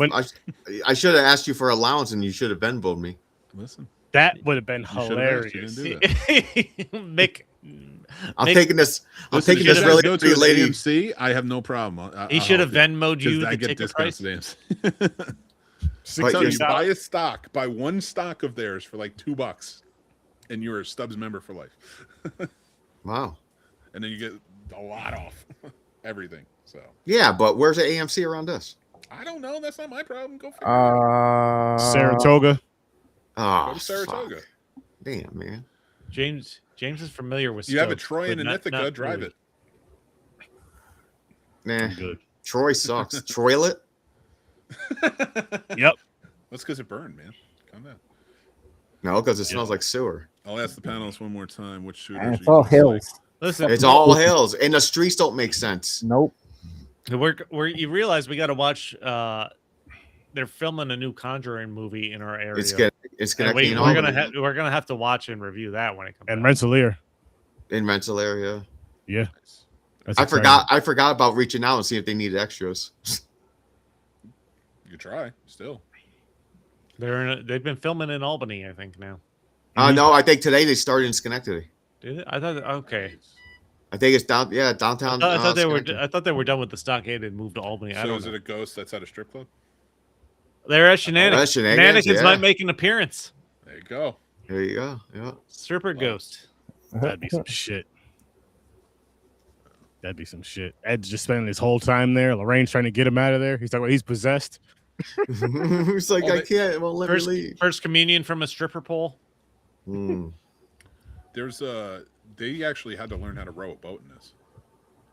Cool. Like, wow. There was a real and they had to do it because I guess in real life those types of oars can throw you from the boat. Yeah. Control it properly. Oh, I mean, that's what I'm saying. Everybody back in the day were ripped. It had to be. Mm-hmm. So look at friggin' Matt Damon and how old he is, and he's just ripped to beating shreds ass. in this. Yeah. Mick, you could play one of those giants, you and Gamer. There you go. Flipping the boat over and shit. Put me in that weird armor they had. That Yeah. was wild, man. Yeah. Oh, shot well. I like the Corey Hawkins scene too, because when he kicked the dog, I was like, this motherfucker needs to die. Yeah. And he gets the arrow right to the neck before you can even say his name. Loved it. So out of all the suitors, like the personality, who would I be as a suitor, like in this movie? That's tough. That is tough. It's not Robert Pattinson. I'm not an asshole, evil guy like that. It's not a character. So, like, I mean, I guess a guy is just eating there. A beggar, probably, honestly. No, Pretty much. I gotta tell you all their names. I'd be outside taking care of Argos, and when that little fucker Facts. pipsqueak comes in and is like, hey, leave the dog alone, I want him on the dung pile, I'm going to be like, I'm going to murder you. Yep. Yeah. I like dogs. You think it's You time sit to on the dung bring? pile. You think it's time to bring Jason Bourne back out the way Dana was looking in this? I would not mind it. I like the Jason Bourne movies. He wants to do more. Really? I would not, and he could. And look at dude, the way he killed all those. Have you not seen that? He wants to do more. He wants to do them like the original, like the first 1, 2, or 3 ones. I say go for it. I'd do it. Yeah, they're action packed. The Bourne Ultimatum has some of the greatest stunt fighting of all time. Yeah. And his stunt fighting in this with in the temple when he kills all those guys. Yeah. I And said go for Mentor, it. played by Opie from Sons of Anarchy, he did a good Yes, job. sir. Opie's the man. He's supposed to be playing Kratos, and I think he got hurt. Yeah, he got hurt, so he's out. He's done. They got Batista. Batista's doing it, Batista. yeah. How do we feel about that? I think it's gonna be good. I think Batista could pull it off, being like the broody, gruey kind of just low tone. Yeah, he did it in Guardian of the Galaxy. But I'm one of not the sure if reasons he's he gonna wanted to pull off stop early being Kratos. Yeah, one of the reasons he was tired of being Drax is because he didn't want to have to fucking, I think, keep working out with his shirt off and stuff like that. Gotcha. But then again, he's been fucking training and filming Highlander with Henry Cavill for the last year, so Yeah. he's fucking as ripped as ever. Yeah, he lost all that weight, and I mean, he looked decent in a couple of movies. What was the one he did with Momoa? That they were the. I like that one, the Wrecking Crew. Wrecking that was Crew, yeah, that was hilarious. Yeah, that was funny. Yeah. I mean, for what it is, too, like it was meant to be that type of outrageous action, and that worked. I thought it was fun. I would say Batista's earned my respect for comedy roles and stuff like that. He's does- definitely honestly- the best wrestler turned actor in terms of acting. I was gonna say, he definitely earned my respect as far as act. Like even in more of like a serious type of tone, he's definitely earned my respect. in that. I know he's gotten some respect for like his more serious stuff, but I don't think I've watched any of that. I would watch. He did that cabin one. What was it called? Knock on the cabin Knock door. on the cabin door. I liked it. Like a lot of people were bitching about it. I was like, why? It seems interesting. It's better than fucking Left Behind. Yeah. Sure. You know, with the raptured idea of it. But I liked him, Blade Runner 2049, in terms of his dramas. I really like The Glass Onion, and I thought never he did a seen really that. good job in it. Those are movies we should do. There's 3 of them. I think Those Netflix murder mystery ones. Yeah. They did a good job with them. The Knives Out. It was Knives Out, Glass Onion. I know Knives Out. Okay. Yeah, and the most recent one I think is one of the better ones. I thought they did a great job. Mm. And they're making more of those. They like Daniel Craig in that role, and I like him too. It's our Sherlock Holmes. Nice. Hey, I'm not mad at that. And to Sturdy's not Sturdy's point. Well, another Sturdy's point. Johnny Sturdivant. He says the Bourne is closest to Bond. I feel like it needs to pass the torch. I disagree. I think it could pass the torch after Matt Damon. They did try to pass the torch with Jeremy Renner, and it didn't work. Yeah, and I get like he could just play the same role, but like Matt Damon really proved he can do action. In this one, still in his 50s. Mm-hmm. Yeah, that was crazy. That was an awesome fight scene. It really was. It really freaking was. It was just like that was perfect. Well, let me ask you. I've always said that I think Tom Cruise is like the last samurai, like the old, yes, but the last of the like true movie stars. You know, like you go to see a Tom Cruise movie. I don't. Yes, but you're not. A lot of people go to see Tom Cruise movies. He makes close to $billions in his movies, and like the way he's held up, like he's not held up as the greatest actor, but as a movie star, he is like kind of pushed on that level. Do we think Matt Damon is up is one of them as well? Not only that, I think Matt Damon's a better actor. He's definitely a better actor. He's 1,000% a better actor. So yeah, like That's I how would. movies started. I'm with them. I wouldn't go see a Tom Cruise movie because Tom Cruise is in it, but I'd go see a Matt Damon movie, and if Nolan's behind it, sign me up. I disagree. I don't like Tom Cruise's not politics, but like whatever the Scientology is or religion and that stuff. Like and then when he talks about him, like whatever. But I would sit and talk to him about movies all day long. This dude knows so much. That's different. But that's different than going to a theater to watch it. it. To it before Chris said that's different. You son of a bitch. No, fuck you. No, I apologize.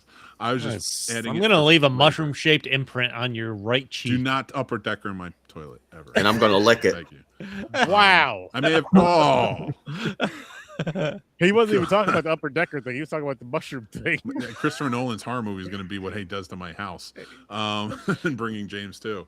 No, I'll say this. James and I are taking a road trip down to Virginia. No, but like he is, for all argument's sake, like he is a huge movie star. You know, like and a lot of like the way we used to look at movie stars. Yeah, that's the thing. Yeah. He's fucking living in the past. Yeah, I mean, listen, again, I'm not saying he's the greatest actor of all time. I do think Matt Damon could be up there, though. Matt Damon. I would agree with that.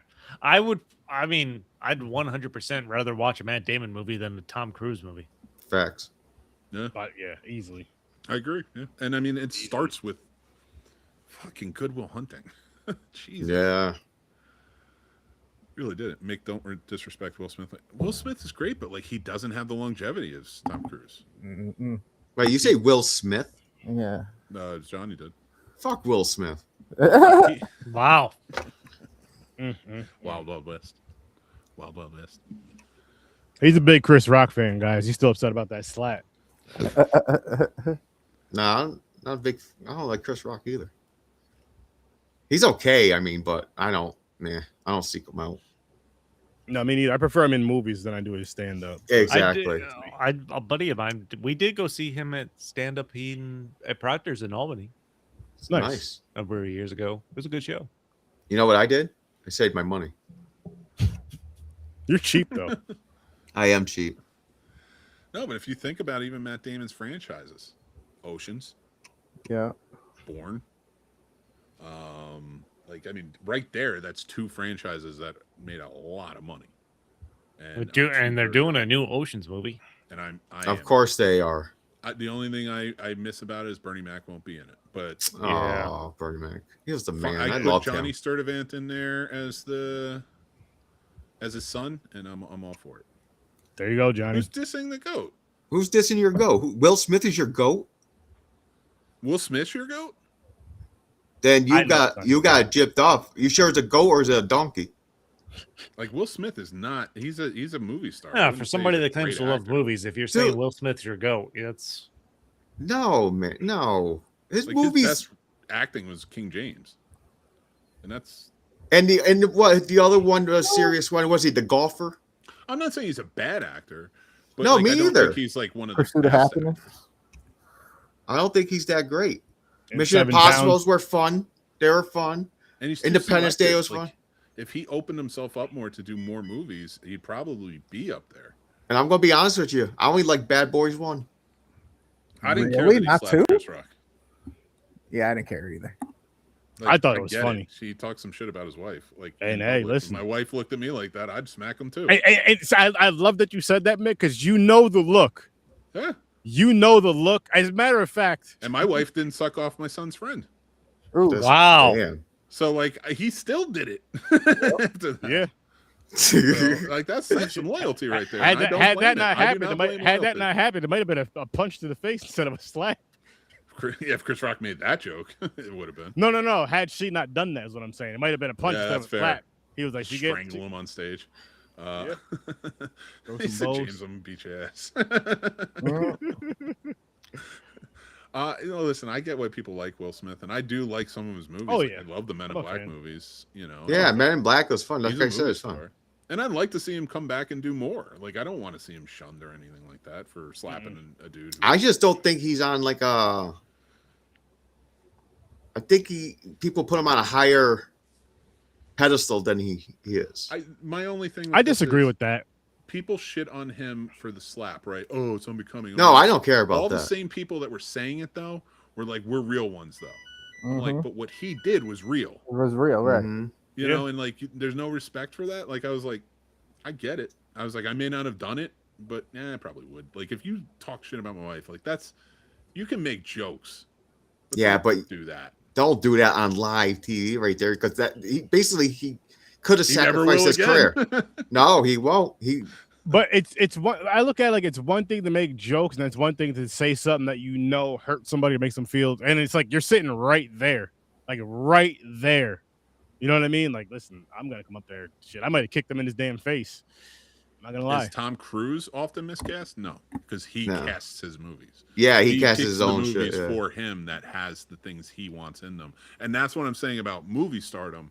Not great actor, just somebody, but he has the clout. He's built Listen, it up. I have no desire whatsoever to watch Digger or whatever the fuck his next Who? movie.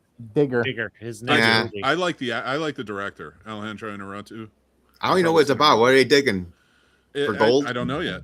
Digging their ass? It's Yeah, but elusive. if A you Few Good Men are- is one of my favorite movies of all time. It's like Listen, number 2 if- on my list. What is it? You are A Few Good Men. Oh, yeah. Yeah, okay. but if you are technically listed as a director in a Tom Cruise movie, are you really the director? No. Mm-hmm. Tom Cruise is the director. Yeah, that's fair. He does. Well, that's not always true. Like Minority Report, like when it's a director like that, and this Alejandro Inarritu, like when he does that, he kind of folds in, and then I do believe like he is a good actor, and when he does like succumb to the director and being able to be directed, he gives much better performances than when you get a Tom Cruise movie. Fucking Hancock. Hancock. Don't bring that Get the shit. get the fuck out of here. Bring that to Johnny. That movie was a mess. It was 2 different movies. It was so fucking dumb. It was a movie about gods and superheroes. What the fuck is going on there? I don't know. That's basically what the Odyssey was. So Well, that's a better telling story. fair. Instead of Will Smith being an alcoholic superhero or God or whatever And the there's hell he no is. Tom Cruise. And there's no Tom Cruise. Who would Tom Cruise play in this? He'd want to play Odysseus. Yeah, no. He could. I plays don't think he Zeus. could pull it off. Robert He plays Pattinson. His part. That'd Robert been Pattinson's interesting. character. No, Tom Cruise has been a villain one time in that movie with Jamie Foxx, whatever we watched. That is his best movie. That is the And only that's time another he one has. he succumbed to the director Michael Mann. That is the only time he's ever been a villain his entire movie career. And same with Bruce Lee. Bruce Lee was only a villain in one movie, in the Philip Marlowe movie with James Garner. I don't know why I thought of that when you said that, but whatever. Collateral's his best movie of all time. It is phenomenal, and it's not phenomenal because of him. If you have not watched that, I say everybody. No, we watched it for the pod. Mm-hmm. That's a 10 out of 10 movie in my opinion. Collateral. Outside the mission films, I don't really mess with Tom Cruise like that. I just like the third act of Hancock. I just like Hancock. Cool concept. I like Hand on My Cock too. So we're all right. Well, it's about that time, everybody. There's always that. There's always that. So before we get out of here, any last thoughts on Christopher Nolan? Because we spent all year watching him. Like I said before, now that I've seen all his movies, he's a name that, because I never really pay attention to directors. I just watched the movie. I like I said, that's why I tell you, Mick. I was like, I don't know shit. You guys look at the cast, the people who make the music, directors, producers. I don't know none of that inside shit. But because we watched all his movies, I now know who he is. Mm-hmm. He is a genius director. Last Samurai's great. I love that movie. Last Samurai. Okay, listen, Which again, that was fine. Edward Zwick, like he went with auteur filmmakers, and he makes great movies. But I'm not saying Tom Cruise's movies suck. I just don't like Tom Cruise. Yeah, I get that. But anyways, what I was saying? No. But to your point, there's a great behind the scenes featurette you can watch on YouTube, or it's on Peacock too. The making of the Odyssey. Yeah, I see that. They kind of get in depth with that stuff. So you should check it out. It's only like 22 minutes. Okay, cool. Yeah, I'm with James on this one. I don't generally take note of directors and their style that often, honestly.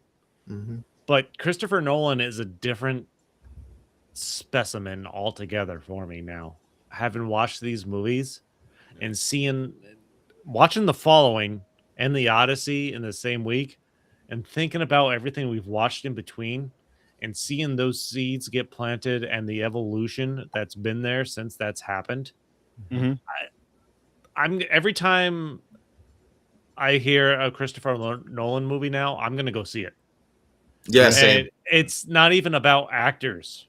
Nope. This is It's one him. of the incredibly few directors where if I hear he's involved, I will go watch it. You gotta say, because you got like, what's he gonna do next? How's he gonna top all that other stuff? And it's not even that, because I don't want to set the bar like that. I can't help it. I automatically do. For me, I'm thinking back, and all of his movies are a different experience. It is. I don't want to set a bar like, how is he going to top something? Yeah. Mm-hmm. Because he doesn't. He makes so many different types of movies. Yeah, it's not about topping it. It's the intricate It's about power bottom storytelling. Yes. This to me is like, this storytelling is probably like, I think Interstellar is the one that he's most attributed to, and this is a better story than Interstellar. Yeah, I love Interstellar for the filmmaking side more so than the story, and the acting is really good. I really appreciate that. But with this and real science, why does we didn't get any fate theory science. For Odysseus, like, how do you? You can't do that for Odysseus. What's science? They're talking about gods. What about Following? The gods were the representations of science. Exactly. Yeah, good point. I don't know politics and He's stuff. not like home that. though. There's no lab coat, so we got to give him. Yeah, that's true. Oh, we got to get you a fucking lab coat. I will say, like, to your point, like, yeah, Christopher Nolan. I don't know. Like, I think this will be the best movie of the year, but Dune Part 3 is coming out, and Denis Villeneuve is on. I am not. Level. Fuck Dune. Dune is fucking boring as shit. I'm sorry. The 1984 one, yes. No, all of them. No, all of it. I hate you. Okay, I'm gonna. This might piss Johnny off too. So Johnny asks, "Would you say that Nolan is the GOAT?" I don't like the word GOAT. I don't. Oh, is he the GOAT of all? No, I'm saying, like, is he the best of all time? Like, what? It's like the Michael Jordan and LeBron argument. No. I mean, I will tell you, in terms of filmmaking, he's up there. He's in. Well, I just don't like the word top 5 filmmaker of all time. Because it's not fair saying he's the GOAT, because there's a future director going to come in that did 2 movies that are probably better than all his movies. And what are you going to say? You're going to give that guy the title of the GOAT because he did 2 better movies than Nolan? All right. Good argument. I don't like how you pass the goat around like that. I just don't like I it. don't want the goat argument. I want more filmmakers to strive to be on this level. Yeah. I want to see them come up and be like, I want to be the best. I hate to admit this, but if I had to be forced to say someone is a GOAT, it's Tom Brady. Even though I don't like him. I'm gonna go eat a burger and fall asleep. I'm gonna touch myself. No, I'm also not a fan of throwing the term "goat" around when it comes to this. There's different directors that do different things, and there's future up and coming ones that are going to be as inspired by the ones we are fucking fawning over now, that are going to take it to another level at some point, probably. And it's just going to keep going. That's just the evolution of filmmaking. It's the evolution of sport. It's the evolution of everything. Yeah. Ideally. So I don't like throwing the term "goat" around. Yeah, I gotta agree with them on this, Johnny. Like, to say like Spielberg is MJ and Nolan is, that leaves so many amazing directors out of the conversation. That Exactly. I do think that filmmaking is such a collaboration that doing that like is a disservice to filmmakers and artists. Yeah, it's tough to for me again. It's tough to answer because I would have to go through we'd have to go through more than just like we just did Nolan. We'd have to go through like more directors, 10 to 12 movies, however many movies we did of his, and kind of that would be a better way to figure it out. Fincher's a great director. I would love to cover, and he's only got like 10 movies, 13 movies, something like that. But like, I don't know. Like, there are directors that like, I don't want to do the GOAT conversation. I think I'm falling out of love of like those. I would say more so of a favorite than anything because everybody has their own opinionated. No, list. Yeah, more like like Spielberg's favorite a personal or your own favorite. top fives. Yeah, Its favorites are different. That's a different meaning. Yeah, that's your favorite. It's not everybody's favorite, but it's your GOAT, your favorite. That's pretty much what he's asking. Well, I just don't like the word GOAT. I would just say it's my favorite. Like Spielberg's me personal too. favorite. Scorsese. How do you not put him in the conversation? You know, like it really is. To quote Ric Flair, to be the best, you got to beat the best. So these future directors need to step their game. They do. I'm not gonna lie. I'm not gonna lie about that. And they should. Why don't filmmakers that are coming out, like, I get tired of these filmmakers who are like, we're going to make these shitty horror movies like on the level of like the 80s ones we love. And it's like, why wouldn't you make a good movie? Good, right. Make a good 80s version. They were trying in the 80s. They weren't trying to make bad movies. They were trying to make things that was working at the time for audiences, but they were trying to make the best movie they could. Right. Yeah. And the importance is realizing the line between trying to make a good movie and using what you loved as an influence. Yeah, agreed. And I mean, again, like Gamer was just saying, you can still throw the 80s vibe in there, but just make it a really good film. Like, try at it, bust your ass at. Don't make good it scenes, good lighting, good story. Camera work, good story. I mean, if you gave Blood Lake an extra flashlight or two, maybe it would have been a better movie. Johnny is trolling, and I think he wants to fight me. No. Yeah, he does. After Seagal. No, but like, it's Spielberg. To say Spielberg is ass, like, come on. No, he's not ass. For one, Jurassic Park is awesome. Scorsese, yeah, he's trolling. All right, I'm ending this show because I'd rather Spielberg may have been a power bottom, but that's none of our business. All right, everybody, take it away. What you got for us? Let's start with you, Fade. I got nipples. Okay. I put out. I use it for it started off personal, like a therapy thing, but then I started sharing out. I make music with the help of AI, and I put out a song every Friday. Then, of course, you can see me here in Horror with 30. Nice. Gamer, tell us where you're at. Anywhere you can find me at Worst Damn Gamer Ever. Trying to grow the Facebook page right now, but you can catch me Friday nights playing Fortnite, Fortnite Friday, every Friday night, 10 p.m. You can catch me on Horror with 30 on Thursdays, here on Popcorn and Pints on Saturdays, Motivational Mondays on Monday. Whenever that happens, you're gonna have to hit that notification bell because I am random and I don't like keeping to schedules and feeling like I have to do things. So I go live when I want. So you're gonna want to hit that bell so you know when I'm live and you can watch and have a good time with me. Stories, how about you, man? What you got? Beers, bars, bands, all on podcast form, YouTube, all the podcast channels. Check it out. National, local. I'm in the 518 when it comes to bars and breweries. National for bands that I've talked to. A lot of awesome punk bands from Canada, Chicago, cool. Baltimore that I've talked to. Check it out. You'll find Stories from a Bar on all major podcast platforms. There you go. There you go. Same with the Scene Snobs. Go check out the channel. Subscribe over there. That's our main hub. We have a lot of reviews, things like that to go check out. We just love talking about movies and having discussions. We had a great episode last night about sea monsters and sharks that kind of devolved into something sea shanties. But, It was but wild. interesting. I would say that our conversation was still interesting and kind of kept everybody going. So go check that out. We have another new episode coming out Monday. We're going to be doing a Real Combat where we have a special guest judge. We're going to try and convince him to watch our movies. And we're also running a contest right now for a giveaway. If you become a paid Patreon member, you could win the Yoshi popcorn bucket. Right here, it's brand new. It's still in the box that I got it in. And you can win that by becoming a paid member before August 31st. We will draw the winner on September 10th, and then make sure to stick around and stay a member because there's other perks available, and we're going to be doing more giveaways in the future. Now, Sturdy, take it away, my friend. Yes. Well, as you know, every Thursday over on the Sturdy Vision channel on YouTube, we are live, but everywhere you can listen to podcasts, you can hear Horror with Sir Sturdy. And this Thursday, we're still backpacking, and guess where we're going? James is going to be real excited for this because he feel more comfortable. The UK. He's gonna feel right at home. Wait, what? Yeah. Why the UK? You know why? Because it's white. UK's white. The Severed Son. The Severed Son. This Thursday, 8:00 Eastern time, 8:13. If you said like Sweden or something, now I'm like, okay, I get it. Thursday the 13th. So we'll be reviewing that and The knocking UK that is out. pretty diverse. Yes. Yeah. And then,